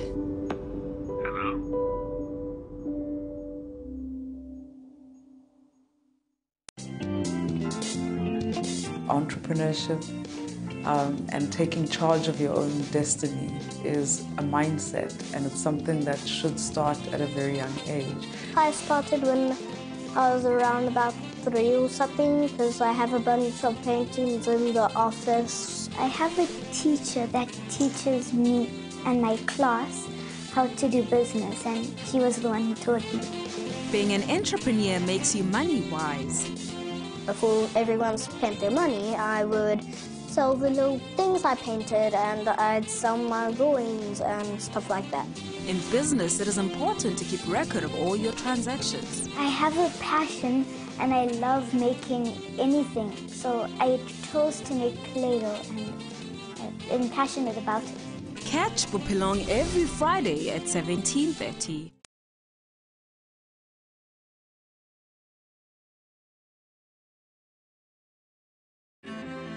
What guides us? What leads us forward? Is it the words of our sacred texts? Is it the actions of our people? Or the voices of our citizens? Your country is guided by the voices of its people, and your broadcaster is dependent on your voice to guide it. Get your copy of the SABC's editorial policy and have your say. Rights and recourse tackles constitutional issues. When South Africa became a constitutional democracy, we had a fairly sound legal system in place requiring the Constitution to guide the direction in which it must go and the way in which it must be refashioned. The Justice Ministry, the custodian of human rights. We actually have a plan to come up with a comprehensive review of our human rights instrument. Advocates dealing with evidence. Sometimes you have to use a crook to catch a crook. So we expected that credibility would really be taken to task. You try and consult your witnesses and prepare them as best as you can. Hashtag Rights with Dumila Mates on legal issues every Sunday at 2 o'clock Central African Time.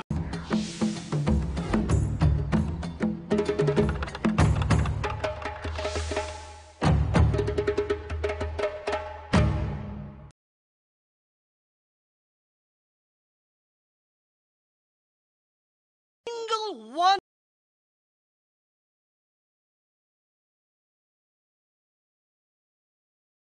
Doing today, of course. SOEs, political economy of SOEs, Kendall, that's what we've been talking about in the first little bit. Absolutely. Like I said earlier, everything has come to a head now, especially in the current climate that we're living in, and everybody wants to know a little bit more about what's going on underneath the surface. Yeah, so of course, Eskom's been very much in the headlines the last day or so. The trillion capital scandal is what they call it.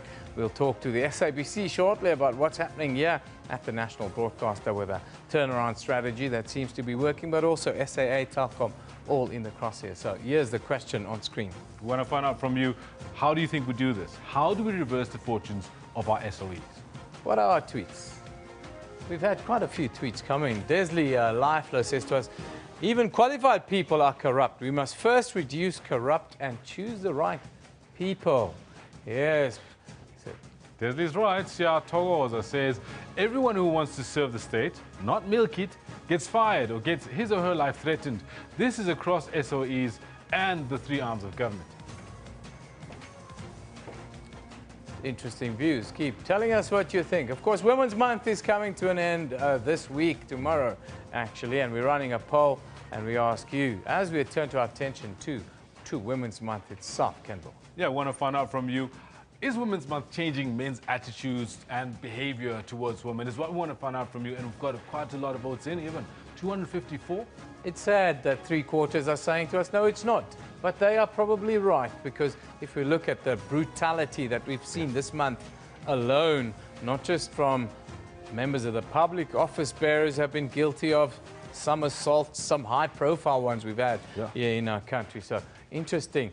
You guys think that, well, we should rethink Women's Month, 16 days, all of these campaigns. The Honourable Ryan says...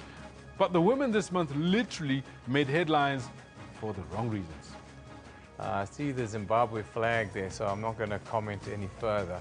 Let's have a look at it.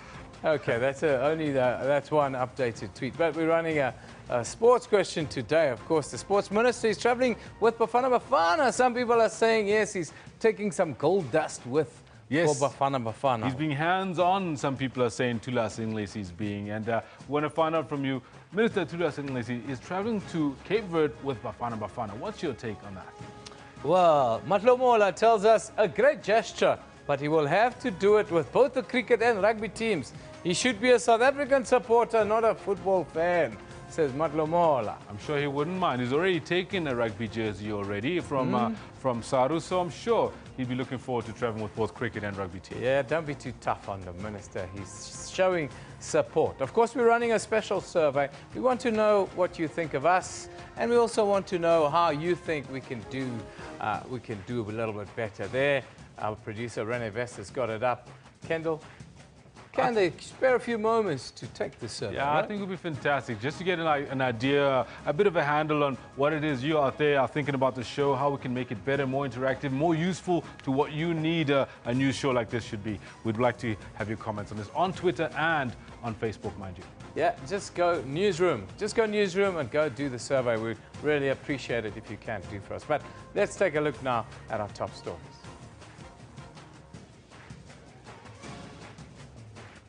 Power utility Eskom has until tomorrow to explain payments and business relations related to the Gupta-linked trillion firm. Parliament's Portfolio Committee on Communications will begin with the interview process of 36 shortlisted candidates to sit on the board of the SABC. Then the man accused of killing Karabo Mokoena is back in the Johannesburg Magistrates Court this morning. Well, those are your top stories. Let's go over to Kendall for sport. Evan, thank you very much. Good morning to you. This is what we've got planned for you in the sports today.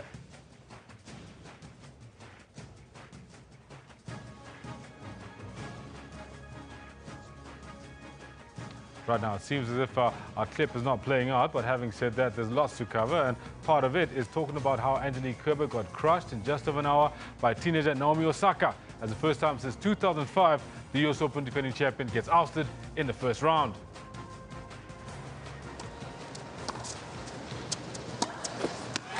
The defending champion is out, and there's a new star in town.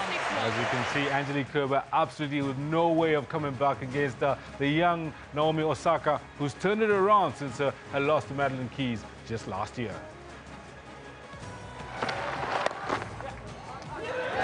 That's the winning run. And Winnie's batsman Shea Hope becomes the first player to get a ton in both innings at Headingley, as he inspires his team to chase down 322, giving the Windies a rare away win and the first in England since 2000. Shea Hope has done it. He has. It's a truly astonishing performance, this. We are all in the same mentality, which we want to take the country to the World Cup. With that said, Bafana Bafana are intent on breeding a class of warriors who are willing to put it all on the line in their quest for World Cup qualification. All this and more later on, in fact in a few minutes' time on the Sports Bulletin. Back now to Evan, who's got a little bit of news for you. Yeah, thank you, Kendall. This is our top story right now. Public Enterprises Minister Lynn Brown has given Eskom until tomorrow to table a report explaining payments and business relations related to the Gupta-linked trillion firm. Now, this follows an admission by Eskom earlier this week that the power utility had lied about receiving the all clear from global consultancy Oliver Wyman over payments to Trillion. Meanwhile, the civil action group OUTA has laid charges of corruption and financial misconduct against Eskom's chief financial officer, Anoj Singh. OUTA says he's been invaluable to the Gupta empire and has bent over backwards to pave the way for lucrative deals. Now, from one state-owned enterprise to another, the interviewing of candidates to sit on the board of the SABC have already started in Parliament this morning. 36 candidates have been shortlisted, with one having withdrawn from the process. Chairperson of Parliament's Portfolio Committee on Communications, Humphrey Makekwana, is conducting the interviews. Interim board members, Chairperson Kanyisi Lekwayama, her deputy Matata Tsedu, Febe Potgieter Kubule, Krish Naidu and John Mattison are included on the list of interviewees. They appear to be the favourites amongst MPs. Now, the crime policing unit, the Hawks, has distanced itself from claims made by President Jacob Zuma's son, Duduzane, that he has been cleared of wrongdoing by the unit. Duduzane Zuma made the claim in an open letter to former Finance Minister Pravin Gordhan.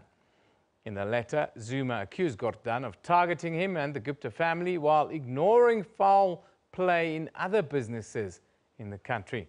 Zuma is an associate of members of the Gupta family who were embroiled in verbal and legal battles with Gordhan during his tenure. Gordhan has told SABC News that he has handed the letter to his lawyers and has declined to comment any further. Now, moving on.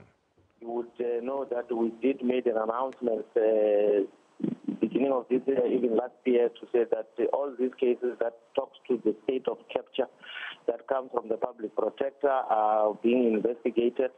Even before the report itself was released, we had already started with the investigation. So those investigations are still continuing. We have a team that is looking at those cases. We have prosecutors that have been assigned by the NPA that are assisting us with the investigation. So as far as I know, I haven't had anything that talks to cases that have already been decided. What I know is that those investigations, if there are any decisions that need to be taken, those decisions will only be taken by the NPA. All right, so then was the president's son lying when he said that he has been cleared by your policing unit, the Hawks? Well, I think to say he was lying, I don't want to even venture into that. What I can only confirm is that investigations are ongoing. If there is any body from the DPCI or the Hawks who might have gone through or gone behind our backs and speak to the gentleman in terms of the investigations, of course, we will have to investigate those allegations and see if there are any corrective measures that must be taken. But as far as I know, there is a team, and that team, I did speak to them yesterday when we saw this thing now flying in the media space, in the public space, and they confirmed to me that they are not aware of such, and as such, if there is anything that investigation will only be able to know the real crux of everything once they've taken the docket to the NPA for a decision. Now, the man accused of killing Karabo Mokoena is expected back in the Johannesburg Magistrates Court this morning. 27-year-old Sandile Manchwe allegedly murdered and set alight his 22-year-old girlfriend of 7 months. Karabo Mokoena was reported missing on the 28th of April, and her photograph circulated widely on social media at the time. Her body was found the next day in a shallow grave. Mokwena's family later reportedly said her body was burnt beyond recognition. Manchwe has denied murdering her and instead says that she committed suicide. He's facing charges of murder and defeating the ends of justice.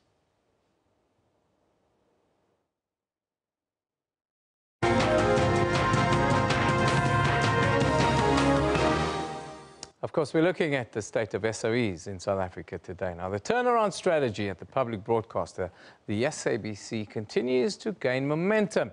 Today, the interviewing of candidates to sit on the board of the SABC is expected to take place. Investigation into the SABC has been backed by Parliament and other interested organisations. This after President Jacob Zuma signed a proclamation for the investigating unit to probe the public broadcaster. In this proclamation, the President said the SIU will investigate corruption and wrongdoing at the SABC. The broadcaster is also one of the state-owned entities seeking a bailout from government. Now, to talk to us about the state of the SABC, we are joined in studio by Mr. Kaiser Kganyago, who is the spokesperson of the national broadcaster. Very good morning to you, sir. Good morning, and good morning to your viewers. If I can start with today's process. Today, of course, we see the candidates for the SABC board is starting to be interviewed. Just tell us, what does that process mean for the SABC going forward? No, it means a lot in the sense that we need to make sure that governance is restored in the organization. And as people might know now, we have got an interim board that came in to do exactly that, and their term of office is ending at the end of September. Therefore, for these interviews to start, it assures us that by the time the interim board's tenure comes to an end, there will be a new board that will take this organization forward, and we really welcome that. Of course, a lot of the failings in the media have been laid at the foot of the previous boards here at the SABC. The interim board that you talked about, they've restored calm somewhat here at the organization, haven't they? No, they definitely have, because they really understood the mandate that they had. Because people will remember that the interim board was put in place after the ad hoc committee, and therefore they had specific things that they had to do. And if people were to be reminded that we had about 33 recommendations, and their challenge was to deal with the 24 of those 33, so that they're able to do that. And that is what they came here to do, and they're achieving that in a way, because you can hear from their process, whether in Parliament or everywhere else in the community. You can also hear from the staff and staff morale within the SABC seems to be on a right, positive direction. No, definitely, because the issue that they came up with is to say, let us not focus on many other things. Let us focus on the things that are problematic. And key among them is the issue of governance, because they believed that when we deal with governance, therefore the other things will fall into place. And that, I think, has brought confidence to the staff of the organization to say, we are being taken seriously. You talk about governance, of course. That's the one challenge that the SABC faced for quite a long time. How did the SABC get to that place where governance was a challenge here? I think it's not only the SABC that finds itself in a situation like that, because governance is everything. Because when you talk of governance, we are talking about adhering to the rules and regulations, the acts of parliament that are there. And sometimes here and there we find people moving away from those acts, because SABC, not only SABC, but broadcasting is a much regulated kind of industry. Yeah. Therefore, if you do anything that is not within the regulations, people can take you to task. And we have seen a lot of people, not only staff, but we've seen even our external organizations taking us on in relation to issues of governance. But it is those issues that fall within the cracks. And we ended up with a situation at the end where we looked, things were the way they were. And I think it was necessary for Parliament to intervene the way they did, so that they come up with an ad hoc committee to get to the bottom of it. But obviously, these are the things that will continue, as you said in your intro, that some of the things are now handed over to the SIU, but also some of the things are handed over to our forensic people within the organization to look at, so that we get to the bottom of it. The principle is, if you don't get to the bottom of it, some of the things might repeat themselves. Yeah, absolutely. That is the threat. Of course, governance means implementing policy. And of course, the SABC is going on a review of editorial policies throughout the organizations, been on road shows for the last couple of months, really. Tell us about the new editorial change processes and how that's going to impact on governance going forward. I think people need to understand that, again, as you are talking about governance, the law says that we must review our policies every 5 years. And we have not reviewed our policies for the past 13 years. Yeah. And that in itself says there's something wrong. We tried to do that in 2014, but everybody knows that it was challenged, and then the matter was, the reviews were scrapped. But what we have been doing, we've gone to all the provinces. We are doing the last province this week, which is Gauteng, and we have engaged the people out there, and we are saying to the public, you still have time to deal with these matters by writing to us and contribute. And after that, we will send the draft back to the people to look at, and then that will be our Bible for me and you for the next 5 years. In conclusion, the bailout that everyone's talking about, talk to us about the state of the bailout and how that process is going forward. People are always talking about the bailout, but it is not a bailout. We are requesting for a government guarantee where we are going to go out to the market, go to the banks and ask for money. And that process is in its final stages. It is with the Treasury. We are just waiting an outcome from the Treasury. We hope it will come quicker because at the moment we really need the money so that we are able to do the things that we're supposed to do. But we are assured by Treasury and the Ministry of Communication that very, very soon the outcome will come so that we can go to the market and look for the money. Well, Kaiser, the outlook is good because the turnaround strategy is bearing fruit. Thanks for joining us. No, thank you very much. Kaiser Kganyago is the spokesperson of the national broadcaster, the SABC here in South Africa. We're talking, of course, about governance and the way forward for the SABC.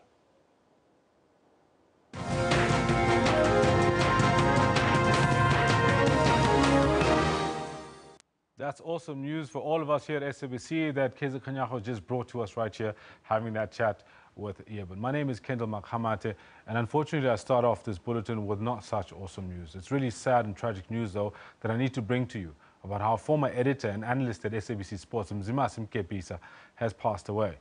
The senior journalist died at the Charlotte Maxeke Johannesburg Academic Hospital following kidney failure.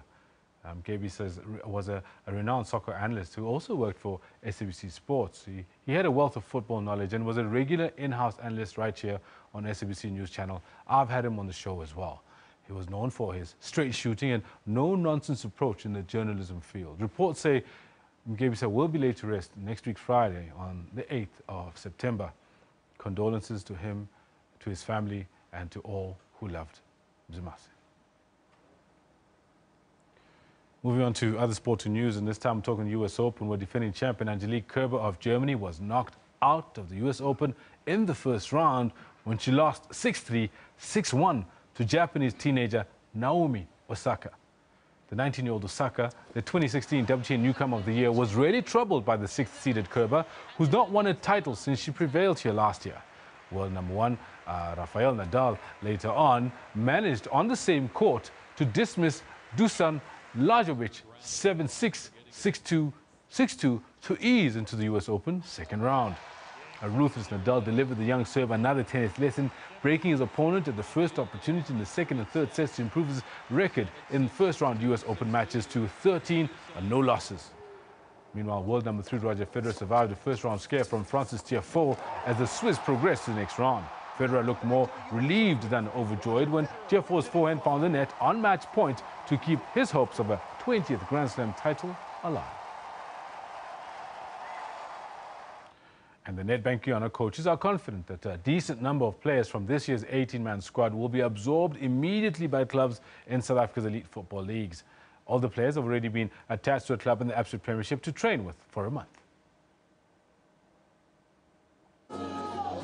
The Nedbank Guyana team search is in its 5th year. From the many players that have graduated from this program, only a few have gone on to become professionals. Age was the reason for many not progressing further. In the past 4 editions, players between the ages of 18 and 35 could enter. Now it's between 18 and 23.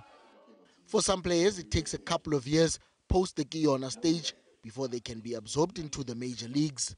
the little bit of experience that I have is that in the PSL, to get a player that comes from a zero base, to make him a PSL player, takes you at least 2 years. And I can tell you now, a lot of the players that we had previously that didn't make it are now starting to come through in the NFD, so it's a process. On Sunday, the Kiona team comes up against the Nedbank Cup champions, SuperSport United. Aubrey Mudiba, who represented the Kiona team in 2014, will be in the SuperSport lineup. I think we are going to do very well there and work hard just to ensure that we come back victorious, and because we need it. Although 6 of SuperSport's players are with Bafana Bafana for their World Cup qualifier, Matsatsanza Pitori have promised a competitive match. Lebantube, SABC News, Johannesburg. And so Bafana Bafana intent on breeding a class of warriors in their quest for World Cup qualification as they headed off to Cape Verde for the first of 2 back-to-back World Cup qualifiers against Cape Verde. Let's have a listen to what the team had to say. We are all in the same mentality, which we want to take the country to the World Cup. You know, if Coach Stewart takes the South African team to the World Cup, they're not going to say Coach Stewart, they're going to say South Africa qualified for World Cup. So it's important that we start putting our country first. You know, we start fighting for it. We start defending it. Even if somebody is saying something bad about your country, that's very important that you put your heart on the line for your country. You know, like whoever who's here knows he's selected so he can do the job. So, and the main objective is to qualify for the World Cup. What we want is we want to breed warriors. We want to breed warriors. The question was here, do you want to play for your country? We want to breed that mentality that I'm just happy to be here representing my country. All that means, I don't make any more requirements than that. Just give me that shirt, let me play. Tell you what, we can expect fireworks clearly when we face off against Cabo Verde over the weekend. Now, South African cruiserweight boxer Kevin Lerena will be challenging for his very first international title. The Joburg-born boxer will take on Congolese-French boxer Yuri Kalenga for the vacant IBO cruiserweight title next weekend. Lerena has a record of 18 wins and a single defeat and is fast approaching his prime. Another win this time against Yuri Kalenga will certainly propel Lerena to bigger fights in the future. Very important to me. Every fight's a must win, you know. I take it each fight step by step, but every fight is a must win for me. So it's very important to my career. The belt's one thing to be a world champion, but winning the fights is the most important thing. The big French boxer also echoed his opponent's sentiments and that his experience will not be a major factor in this fight. However, he appears to be confident of victory as well. No advantage. My power gives me advantage. Maybe Lerena have only 6 rounds on me. Only 6 rounds. And I beat him knockout. The fight will be on the 9th of September at the Emperor's Palace on the Gauteng's East Rand. Joseph Mohali, SABC News. Yeah, I'm sure after that mini fast or major fast that we saw between Mayweather and Conor McGregor, a lot of you will be looking forward to some real boxing. Well, there's some real boxing for you. And then a week after that, we've got Gennady Golovkin against Canelo Alvarez. Fantastic fight that one is going to be. Definitely looking forward to the next couple of weekends. Boxing-wise, it's going to be lit. That's why we leave it with the sport. Up next, we have a quick look at what's happening with the weather forecast with Phil Hawkins.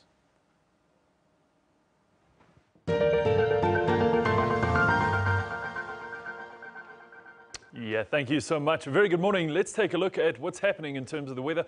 We'll start off with South Africa's eastern parts as we see isolated showers coming in later today through most of these areas. Now, depending on where you are, you might already have some light showers passing, and some of these also might take the form of passing storms, which are quite localized as well. So that's what we're expecting moving through the day there. Cloud cover also forecast for that eastern region of the country. A lot of that, though, will burn off, and it will only be a shorter part of the day. So in general, we can say that Southern Africa expects a rather sunny day. It should be a warm one as well, and we'll take a look at those temperatures in just a minute.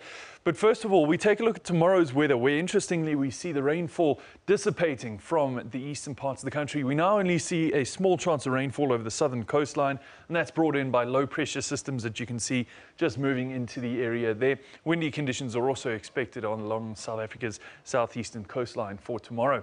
Taking a look at your temperatures now, Cape Town 16 degrees, just struggling to get any warmer after the passing of that last cold front. Bit of rainfall possible in Durban, 23 degrees, and PE at 19. But interior temperatures, especially in the northeast, are really warming up steadily. 28 degrees in both Polokwane as well as Pretoria. Mbombela peaks at 31 today. Now, as we move north, we are once again going to see nice warm temperatures, and that continues in towards the northern and central parts of Botswana at 33 degrees in Maun and 31 in Victoria Falls in Zimbabwe there, peaking at 28 in Harare. Now, Nampula's at 31 degrees. If you're going to be in Windhoek there in the west, a 29-degree maximum with sunny skies. That sunshine does not continue, though, as we move into the eastern island regions here. Port Louis at 27 degrees is expecting some rainfall for today in the form of passing showers and thunder showers. Victoria, 29 degrees. Back onto continental Africa, we are expecting some showers again in the northern regions here around Bangui, 31 degrees. Juba at 29 and Kampala at 25 degrees. Juba should expect a partly cloudy day, which will develop into those stormy systems, and then into this evening we'll see that dissipate somewhat. Now into today's rainfall for the northern parts of Africa. We see quite a large amount of showers around northern Nigeria and southern Niger. We're going to see that continuing and again taking the form of passing stormy systems there. Liberia, Cote d'Ivoire also expecting some storms today. Into tomorrow, some of those regions will see it coming down to only a 30% chance of showers. This time though, we see that entire system moving towards the southeastern parts of Mali for tomorrow. Of course, Central African Republic also expecting some storms for tomorrow. Now, continuing into your temperatures for today, maximums of 39 forecast for Mecca and 34 for Cairo. It's going to be a hot one there.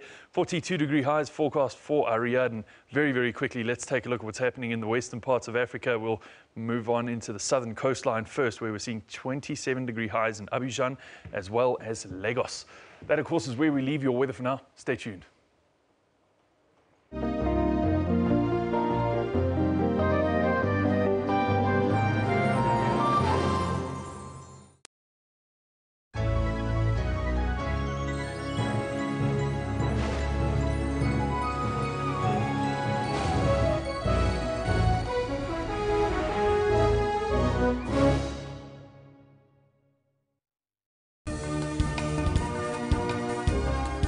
Your evening well informed with primetime news. Thanks for tuning in. You're watching SABC News Prime.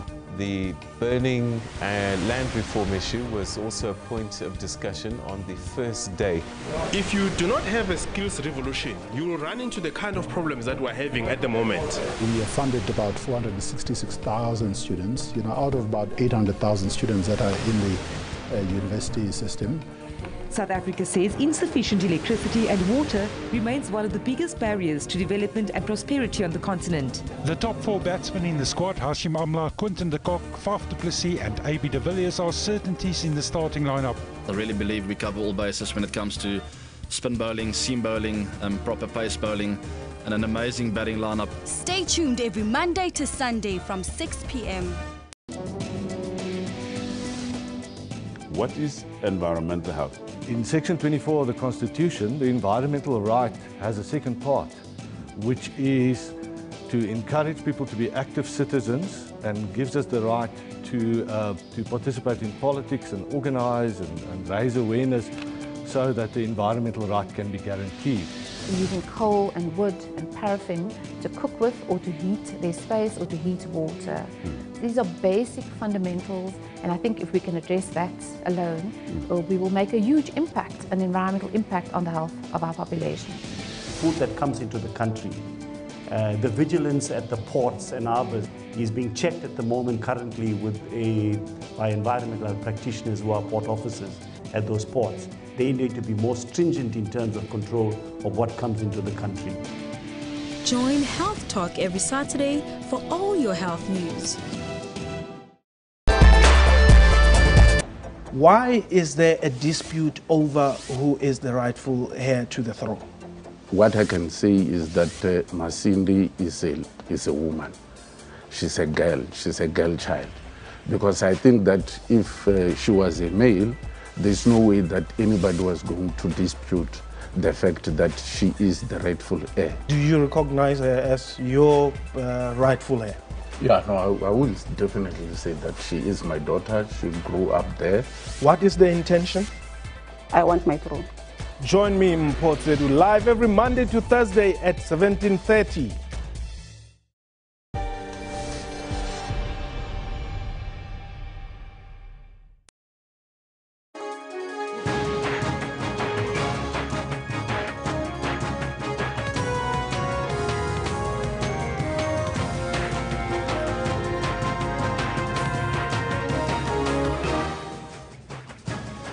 Jumbo Africa, and a very good morning and a warm welcome to the final hour here in the newsroom. I'm Elvis Preslin. I'm Kendo Makamate.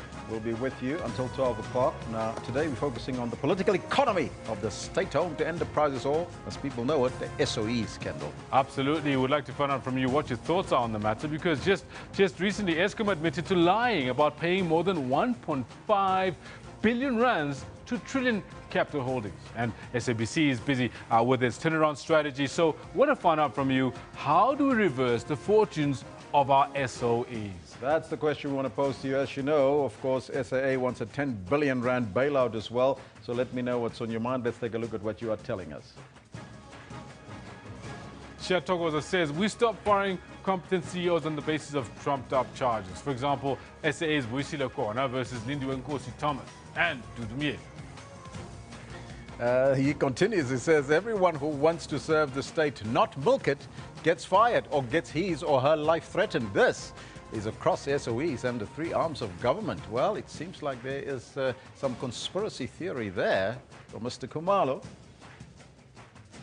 But we also continue with a poll today, and it's Women's Month. We're coming to the end, Kendall, and we want to focus on our women. These are the people that raise us. These are the people that make us men, and that's why we're asking the question. I want to find out about the women that are in our lives, that do all sorts of different things in our lives, and are key to us being where and who we are. Is Women's Month changing men's attitudes and behavior towards women? We want to find out from you, especially we're like 24 hours to the end, pretty much, of Women's Month. 263 votes in. 74% of you are saying no, it's not changing our attitudes towards our women. That's a very disturbing trend, isn't it? Absolutely is. 26%, just a quarter saying yes, it is. Makes one wonder. What are you telling us? Brenda Dube says, more needs to be done to break the deeply rooted ideologies of the culture of patriarchy that are entrenched in men's minds. Onuke says, no, not at all. Things still remain the same. The more they change, Onuke, the more they stay the same, they say.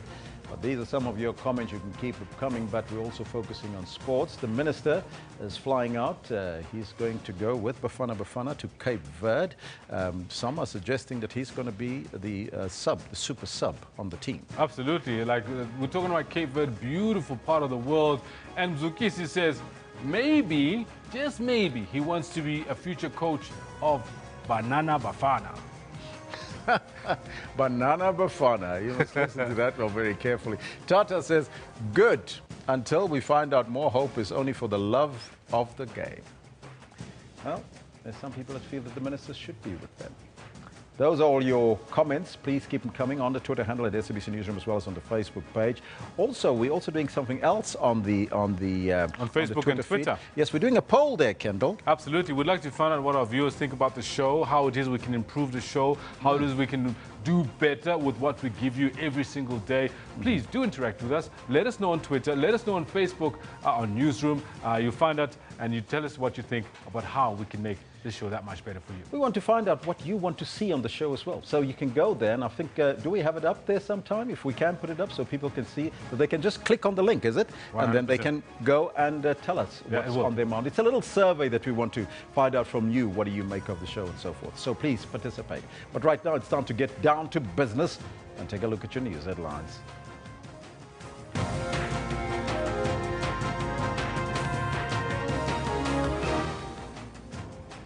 Interviews on the 36 shortlisted candidates who sit on the board of SABC are underway in Parliament. Power utility Eskom has until tomorrow to explain payments and business relations related to the Gupta-linked trillion firm. And the case of the man accused of killing 22-year-old Soweto resident Karabo Mokoena has been rolled over to tomorrow. Now, those are all your headlines, but before we get to the news, let's find out from Kendall Makamate what's happening on the tennis courts. So you just preempt everything, don't you? Yes, there's lots happening at the US Open, and you know what? It's exciting, definitely, that Naomi Osaka, young tennis player, has done what she's done in the first round of the US Open. And I get ahead of myself now. Good morning to you. This is what we have for you in the sports today.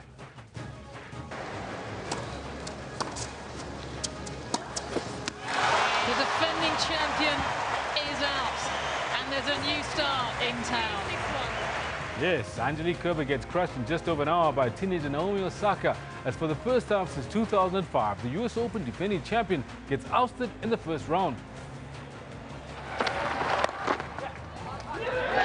That's the winning run. And West Indies batsman Shea Hope becomes the first player to get a ton in both innings at Headingley, as he inspires his team to chase down 322, giving the West Indies a rare away win and the first in England since 2000.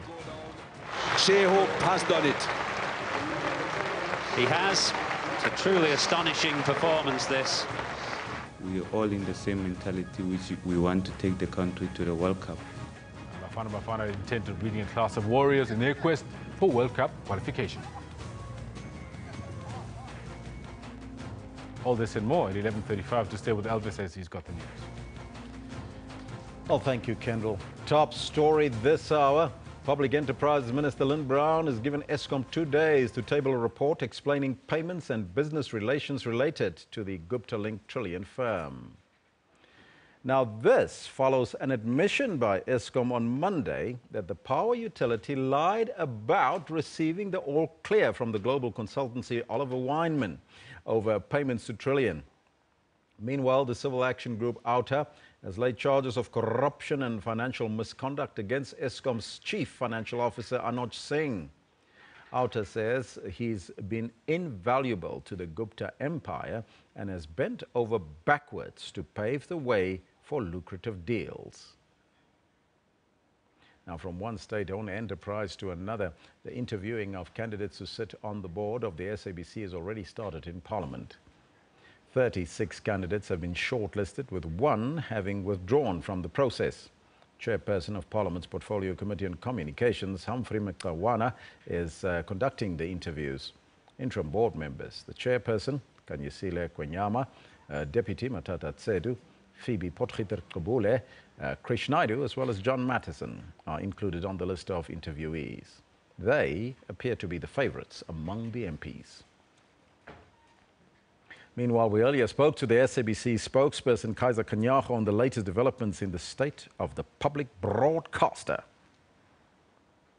It means a lot in the sense that we need to make sure that governance is restored in the organization. And as people might know now, we have got an interim board that came in to do exactly that, and their term of office is ending at the end of September. Therefore, for these interviews to start, it assures us that by the time the interim board's tenure comes to an end, there will be a new board that will take this organization forward, and we really welcome that. Of course, a lot of the failings in the media have been laid at the foot of the previous boards here at the SABC. The interim board that you talked about, they've restored calm somewhat here at the organization, haven't they? No, they definitely have, because they really understood the mandate that they had. Because people will remember that the interim board was put in place after the ad hoc committee, and therefore they had specific things that they had to do. And if people were to be reminded that we had about 33 recommendations, and their challenge was to deal with the 24 of those 33, so that they're able to do that. And that is what they came here to do, and they're achieving that in a way, because you can hear from their applauses, whether in Parliament or everywhere else in the community. You can also hear from the staff and staff morale within the SABC seems to be on a right, positive direction. No, definitely, because the issue that they came up with is to say, let us not focus on many other things. Let us focus on the things that are problematic. And key among them is the issue of governance, because they believed that when we deal with governance, therefore the other things will fall into place.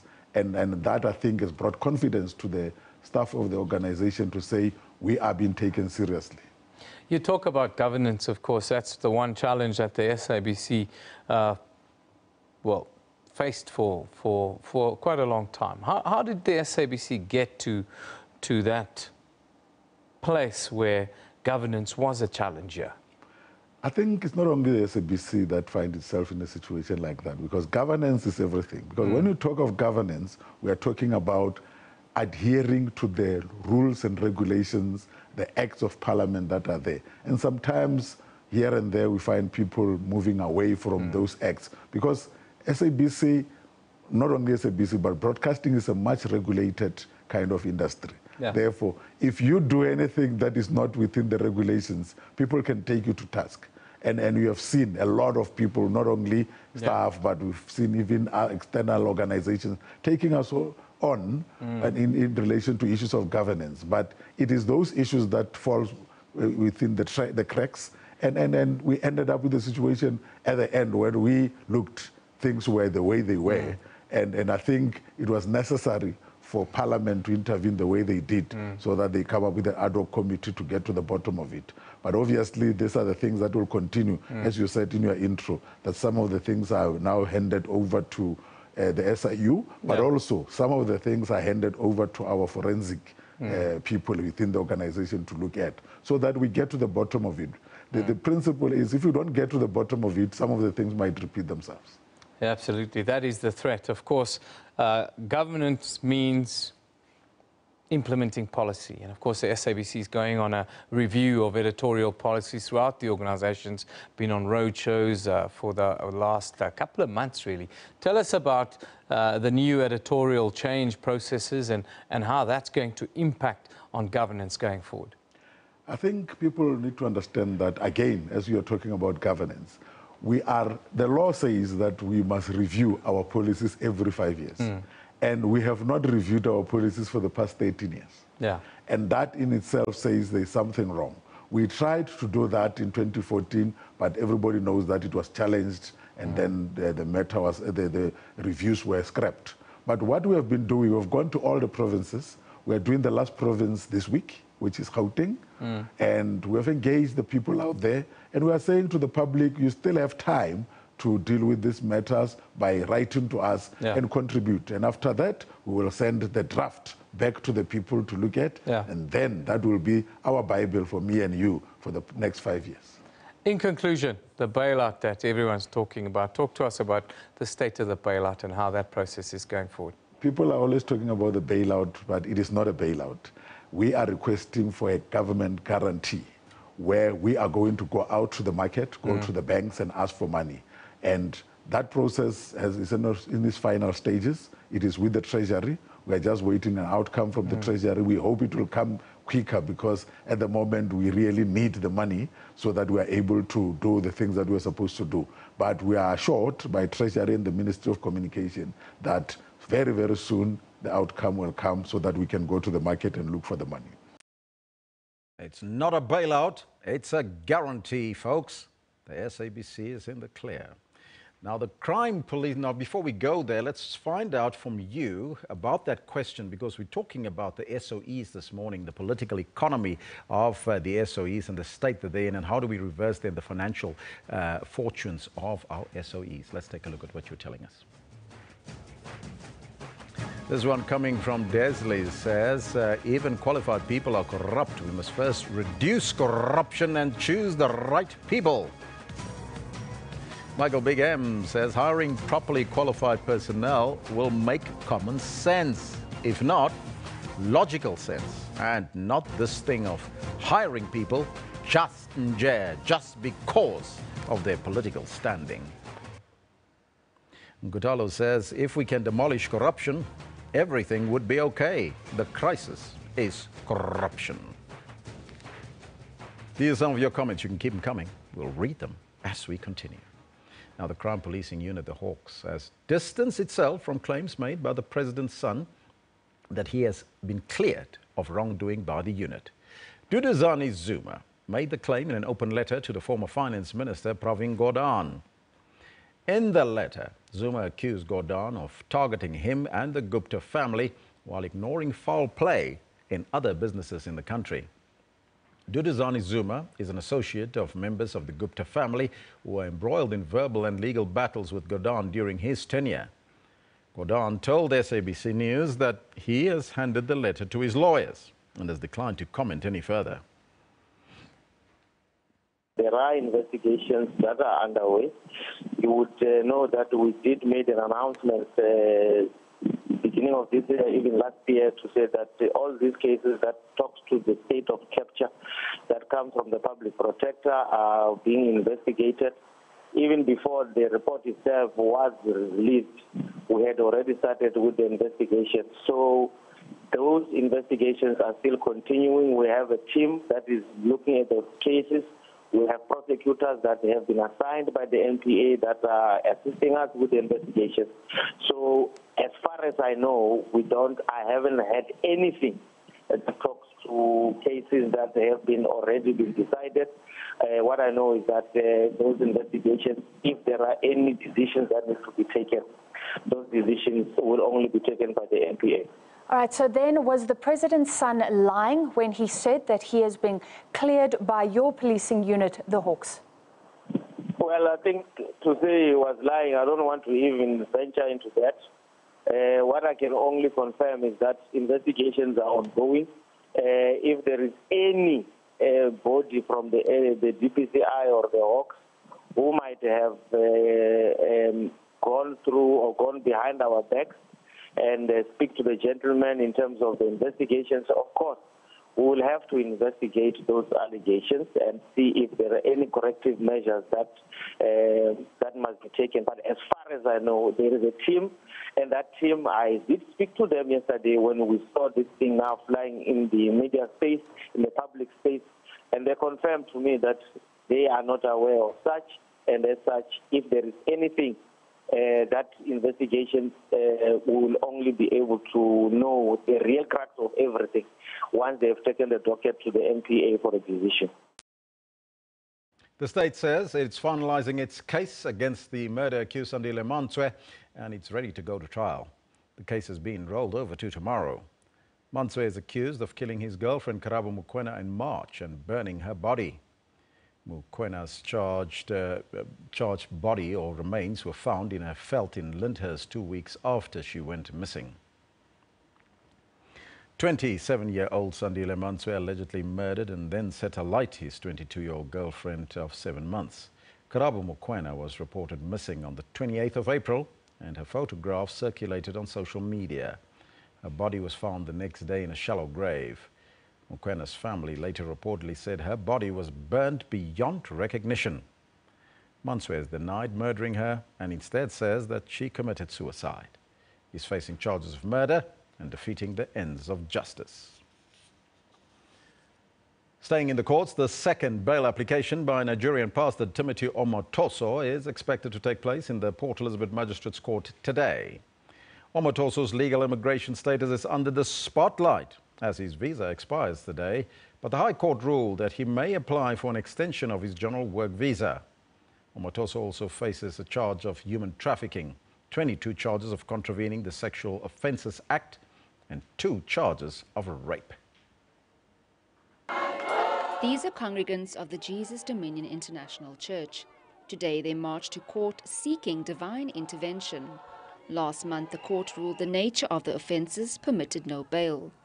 Omotoso has since changed legal teams and is again trying to secure bail. The state also believes his attempt to extend his working visa is a delaying tactic.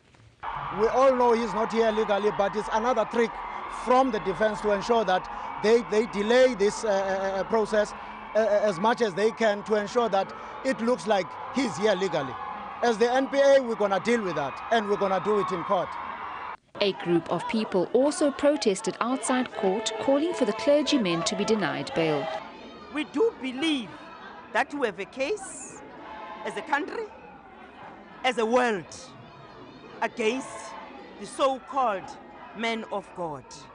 We will be here until the finality of the case. Omotoso's bail application is set to be heard in the Port Elizabeth Magistrates Court tomorrow. Jade Lee Paulser, SABC News, Port Elizabeth. The Constitutional Court has handed down a landmark judgment freeing new property owners from being held liable by municipalities for outstanding debt owned by the previous owner of the property. Now, property consulting company Levanos Group brought the case on against the Tshwane, Ekurhuleni, as well as the eThekwini municipalities. The Minister of Local Government was also a respondent in the matter. Another landmark judgment by the highest court in the land, bringing finality in a matter that Peter Levanos has been fighting in the courts for a long time. This fight started in 2013, the most recent one. We've actually been fighting Section 118 against the municipality since 2002. It's 15 years in the making this. To date, this has cost us over 12.5, 13 million rand. You know, the average person in the street can't afford to take on a municipality that has endless resources. We did it all on our own, and we're very, very glad that justice was served today. Levanos says the judgment will bring relief to millions of property owners in the country who have been pursued by municipalities for municipal debts incurred by the person who sold them the property.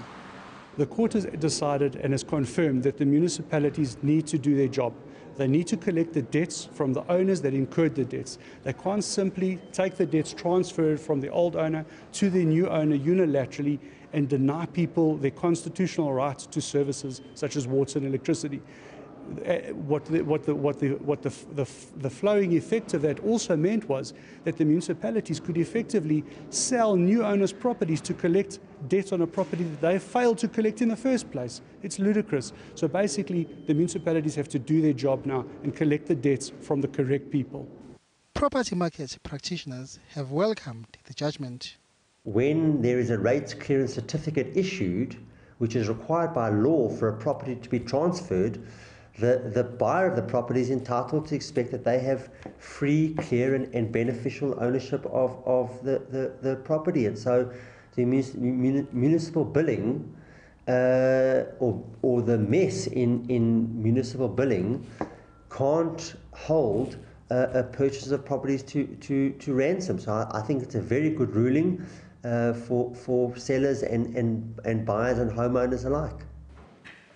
Constitutional court judgments can't be appealed, meaning the judgment is final.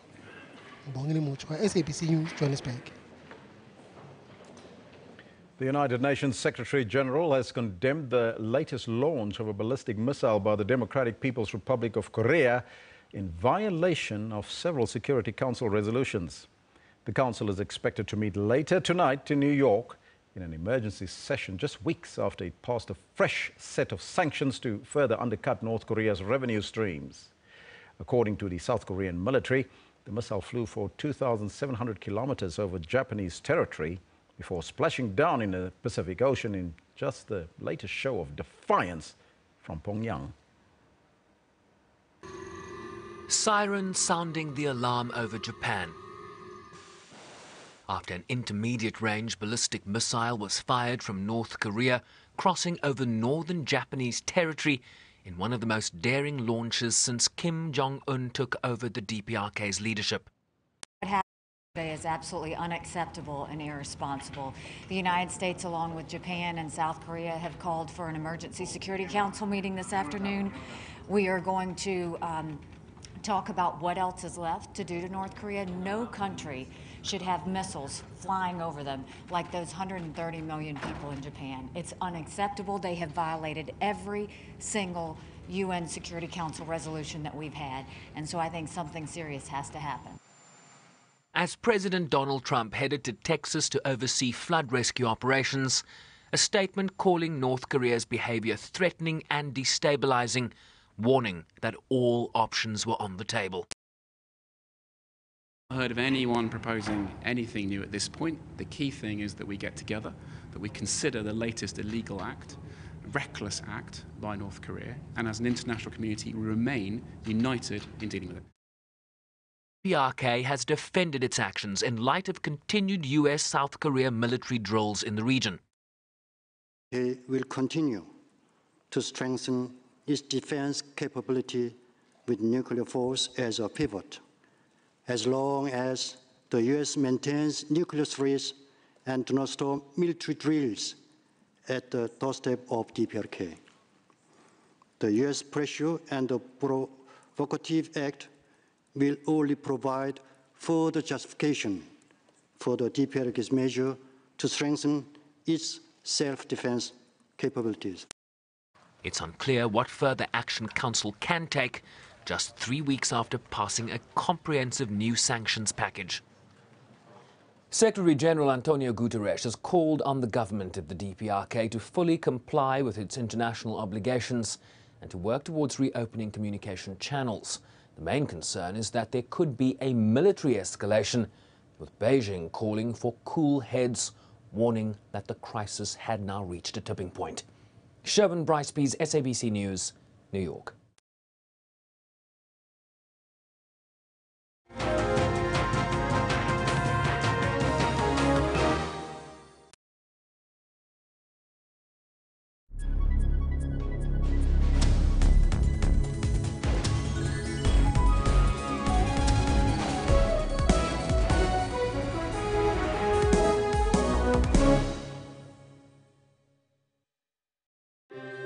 What guides us?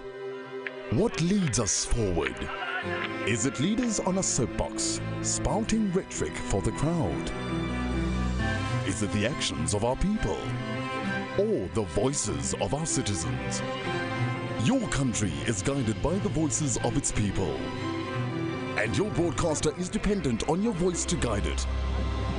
Get your copy of the SABC's editorial policy and have your say. After a horrific accident, major questions were asked. So step one, I asked myself, do I really want to die? And my answer to that was, I'm not sure. And then step two was, do I want my parents to bury me? And the answer to that was no. Learning kept his brain in full action on how the brain works. When I was in hospital, right, as I was saying, to catch up with my peers, I started to become obsessed with memory techniques and how the brain works and how we retain information. Touching lives is his continuous mission. I now work for a non-profit where we deal with access issues regarding kids with disabilities and persons with disability. We're busy working on beach access. Being wheelchair-bound did not stop fun in his life. I party in a wheelchair, I laugh in a wheelchair, I smile in a wheelchair. For all your uplifting stories, catch Bupilong every Friday.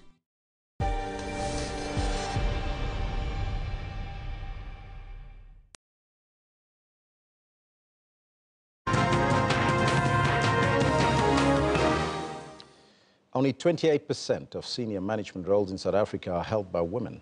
Now that's according to the latest Women in Business report released on International Women's Day. Now, as we come to the end of celebrating Women's Month in August, 23 years into our newfound democracy, gender equality and the role that women play, particularly in the retirement and financial sector, is still a concern. Geraldine Fowler is the Deputy President of the Institute of Retirement Funds Africa, IRFA, and she joins us now. And she says that empowering and accelerating women's executive roles in the retirement industry and the learning, the art of retirement savings is of utmost importance for women. A very good morning to you, Geraldine. Always, thanks very much for having us here. Ms. Fowler, your thoughts on only 28% of women in executive positions in South Africa. How does that make you feel? That is shocking. That's a shocking statistics. You know, IRFA has for some time had a huge focus on social development in South Africa and the role that the female can play in the socio-economic development of South Africa. And other than getting females into leadership positions in our industry, we also through IRFA try and concentrate on how we can get information and knowledge across to females so that they understand the upliftment role that retirement can play, not only just for themselves, but also for their families. Why does it seem there's a lack of appetite for women, especially getting into the retirement industry? Do you think that that is an issue? Yes, it is an issue. I think if we look at, there's various reasons, you know, the role of the female in the workplace has historically and traditionally been seen to be quite different to that of a male. Males tend to save more for retirement than females do, and there's a few reasons for that. What are some of those reasons then? Well, in South Africa specifically, we've got a very high unemployment rate, and we've got a very high poverty rate, especially amongst African females, where it's as high as 52%. What makes this problem even worse for us is that the income gap between males and females in South Africa is one of the highest in the world. Females earn on average 15 to 17% less than males. And then to take it further, females are expected to live longer than males. So they actually have to save more money to actually earn the same pension when they retire than what a male does. And it's a lack of knowledge. It's a lack of knowledge and understanding of all of those. Now, the Institute for Retirement Funds Africa, IRFA, will be hosting the annual conference in the ICC in Durban on the 10th and the 12th of September, I might add. Correct. Will the conference focus on the inclusion of women within the retirement industry and empowerment of women within the retirement industry? Very much so, Elvis. As I said earlier on, our focus for some years have been social development. And what we're trying to do is, if you look at our theme, partnering for change, social development, partnering for change, what we try and do is we focus on a gender-based social development and bringing women into that circle. And a lot of our speakers will be female speakers, some prominent, really exciting people. We've got people from international, across the waters, talking specifically about impact investments in our industry and the role the empowerment of women actually play in that. How will the retirement industry as a whole benefit from this particular annual conference, and how can people participate from outside that want to join in and find out what is it all about that the conference is going to be focused on? You talk about social investment, but what about the awards functions that you're also hosting? Yes, well, really it's society as a whole. That is who we want to pull into the loop. Not only our retirement fund stakeholders, but society as a whole. That is how we're going to develop. Benefit is knowledge, sharing of information, sharing of knowledge, trustee development, pulling people into that circle. And if you look at, speaking about the awards, the Best Practices Industry Awards that we have run for some years, and it's very much focused on governance around funds and recognizing and awarding and rewarding funds that actually doing the right thing for the right reasons. And that incorporates communicating with members, communicating with stakeholders, developing and sharing knowledge. People that want to get involved and be at the conference, how do they do that? Man, they can go onto our website right now. It is the irfa.org.za website or the conference website, and they can go and register. We've got a program there, or they can contact our offices. I thank you so much for your time and joining us here. Thank you. Thanks very much, Now, Elvis. there you have it. That, of course, is Geraldine Fowler, the Deputy President of the Institute of Retirement Funds Africa, joining us here in studio. So if you want to join them, irfa.co.za.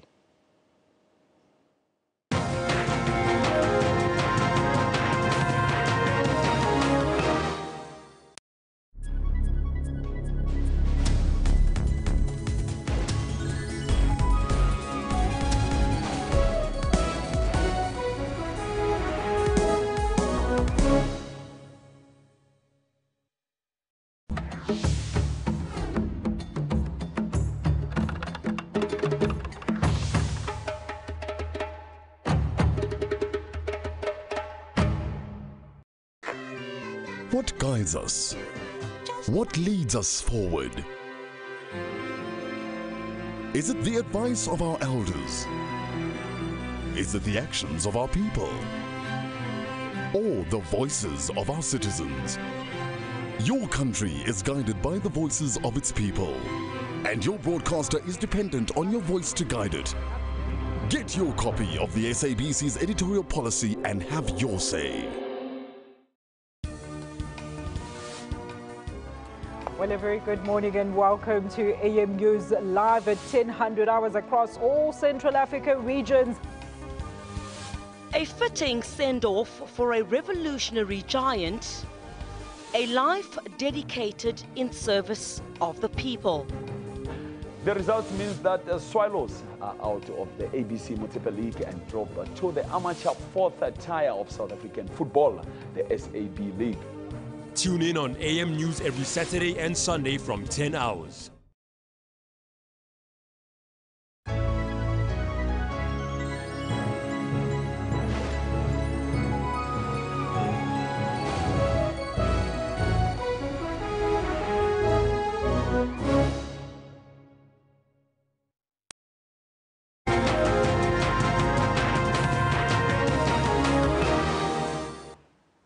Welcome back. My name is Kendall Makamate. Time for the sports once again. And once again, we bring you the sad and tragic news about how former editor and analyst at SABC Sports, Mzimasi Mgebisa, has passed away.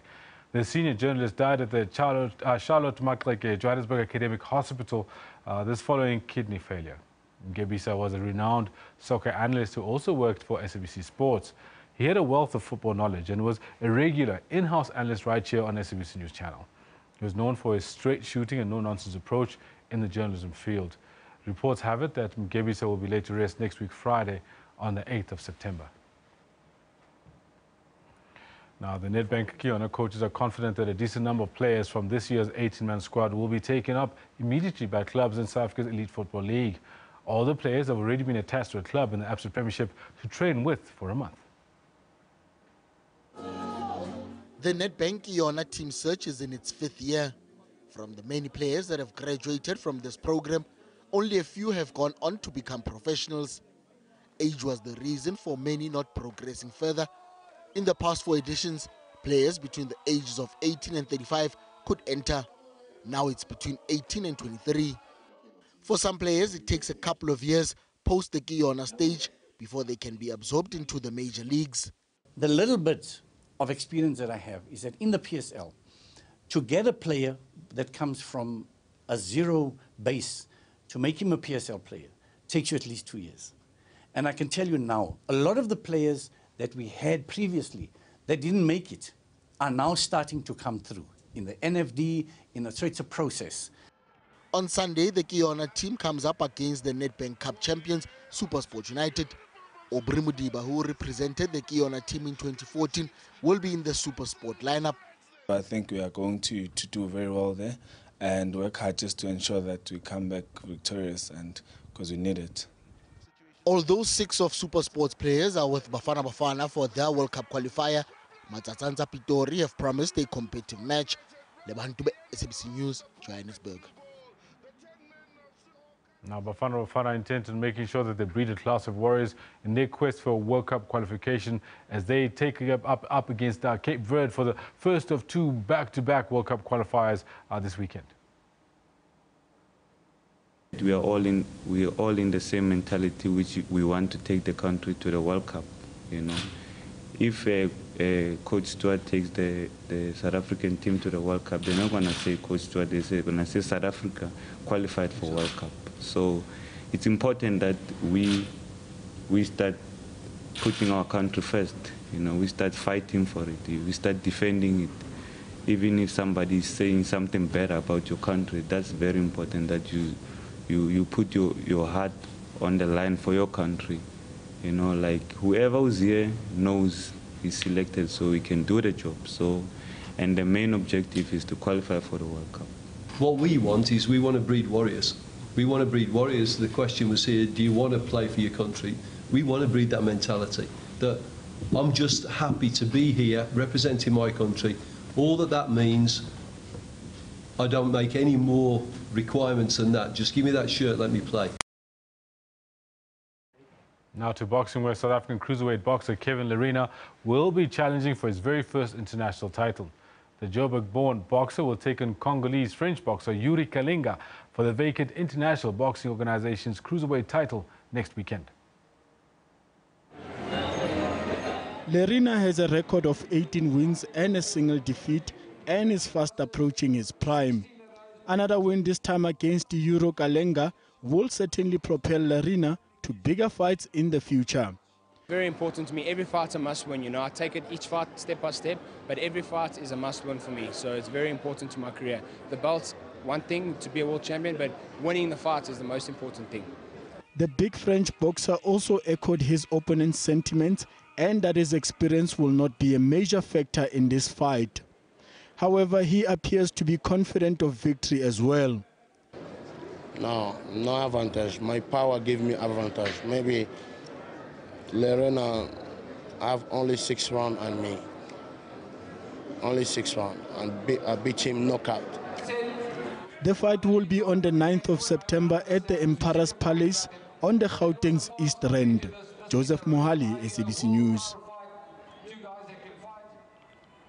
And defending champion Angelique Kerber of Germany was knocked out of the US Open in the first round when she lost 6-3, 6-1 to Japanese teenager Naomi Osaka. Now, the 19-year-old Osaka, the 2016 WTA Newcomer of the Year, was really troubled by the 6-3 Kerber, who's not won a title since she prevailed last year. It was world number 1, Rafael Nadal, who dismissed Dusan Lajovic 7-6, 6-2, 6-2 to ease into the Open in the second round. Ruthless Nadal delivered the young Serb another tennis lesson, breaking his opponent at the first opportunity in the second and third sets to improve his record in the first round US Open matches to 13-0. World number 3 Roger Federer had managed to survive the first round scare from Francis Tiafoe as the Swiss progressed to the next round. Now, Federer looked more relieved than overjoyed when Tiafoe's forehand found the net on match point to keep his hopes of the 20th Grand Slam title alive.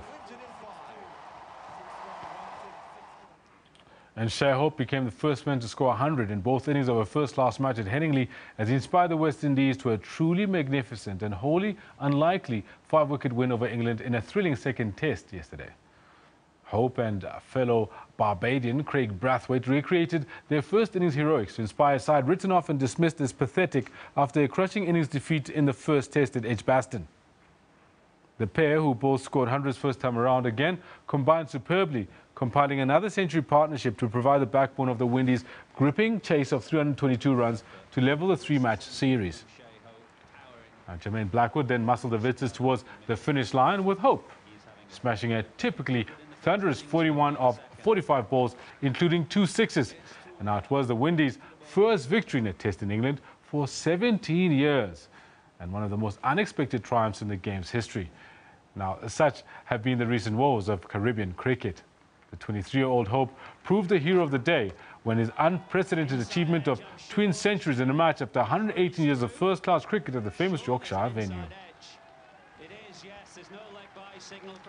And that's where we're going to leave it with the sport. We have a quick look-see at what happens with the weather forecast. Phil Hawkins is standing by.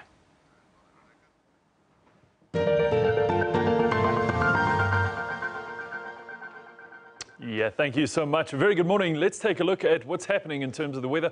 We'll start off with South Africa's eastern parts as we see isolated showers coming in later today through most of these areas. Now, depending on where you are, you might already have some light showers passing, and some of these also might take the form of passing storms, which are quite localized as well. So that's what we're expecting moving through the day there. Cloud cover also forecast for that eastern region of the country. A lot of that, though, will burn off, and it will only be a shorter part of the day. So in general, we can say that Southern Africa expects a rather sunny day. It should be a warm one as well, and we'll take a look at those temperatures in just a minute.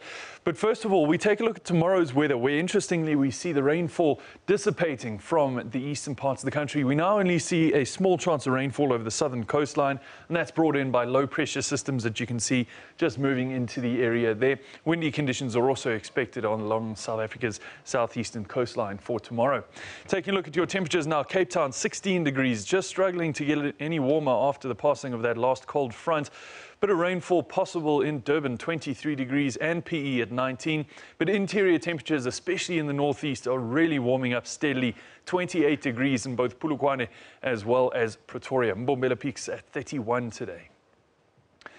Now, as we move north, we are once again going to see nice warm temperatures, and that continues in towards the northern and central parts of Botswana at 33 degrees in Maun and 31 in Victoria Falls in Zimbabwe there, peaking at 28 in Harare.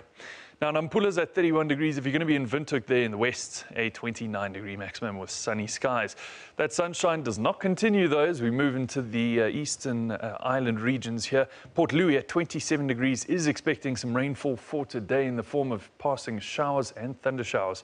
Victoria, 29 degrees. Back onto continental Africa, we are expecting some showers again in the northern regions here around Bangui, 31 degrees. Juba at 29 and Kampala at 25 degrees. Juba should expect a partly cloudy day, which will develop into those stormy systems, and then into this evening we'll see that dissipate somewhat. Now into tomorrow's, rather today's rainfall for the northern parts of Africa. We see quite a large amount of showers around northern Nigeria and southern Niger. We're going to see that continuing and again taking the form of passing stormy systems there. Liberia, Cote d'Ivoire also expecting some storms today. Into tomorrow, some of those regions will see it coming down to only a 30% chance of showers. This time though, we see that entire system moving towards the southeastern parts of Mali for tomorrow. Of course, Central African Republic also expecting some storms for tomorrow. Now, continuing into your temperatures for today, maximums of 39 forecast for Mecca and 34 for Cairo. It's going to be a hot one there. 42-degree highs forecast for Riyadh. And very, very quickly, let's take a look at what's happening in the western parts of Africa. We'll move on into the southern coastline first, where we're seeing 27-degree highs in Abidjan as well as Lagos. That, of course, is where we leave your weather for now. Stay tuned.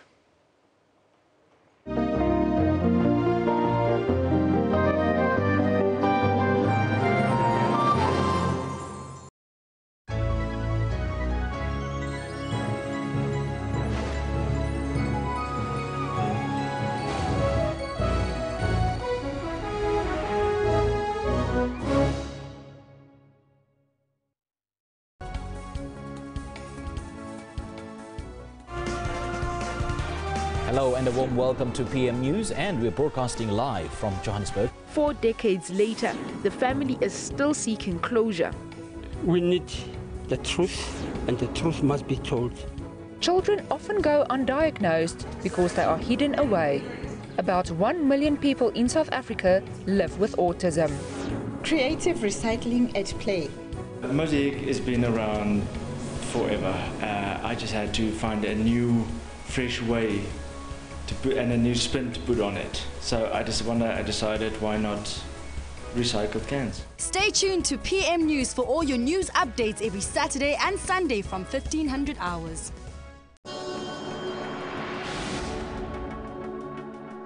Weather seasons. In the spring, seeds take root and vegetation begins to grow. The weather is warmer and often rainy. Animals wake and return from hibernation, often with newborns. In summer, temperatures are hot and sometimes heat waves cause trouble. Maize, groundnuts, and pumpkin farming is best in summer. In the autumn, temperatures cool again, and this is the harvest season for most cultures. In the winter, temperatures are cold with snow, cold fronts, rain, and sometimes gale force winds. This is our normal way of life here in the southernmost tip of Africa, but that's not always the case, as we on occasion have severe weather like heat waves, super strong cyclones, flash floods, tornadoes, droughts, and many more. Our environment is slowly becoming unsustainable to human life due to rising global temperatures. Catch more of this weather and related issues on Whether or Not every Friday at 10 to 5 South African Standard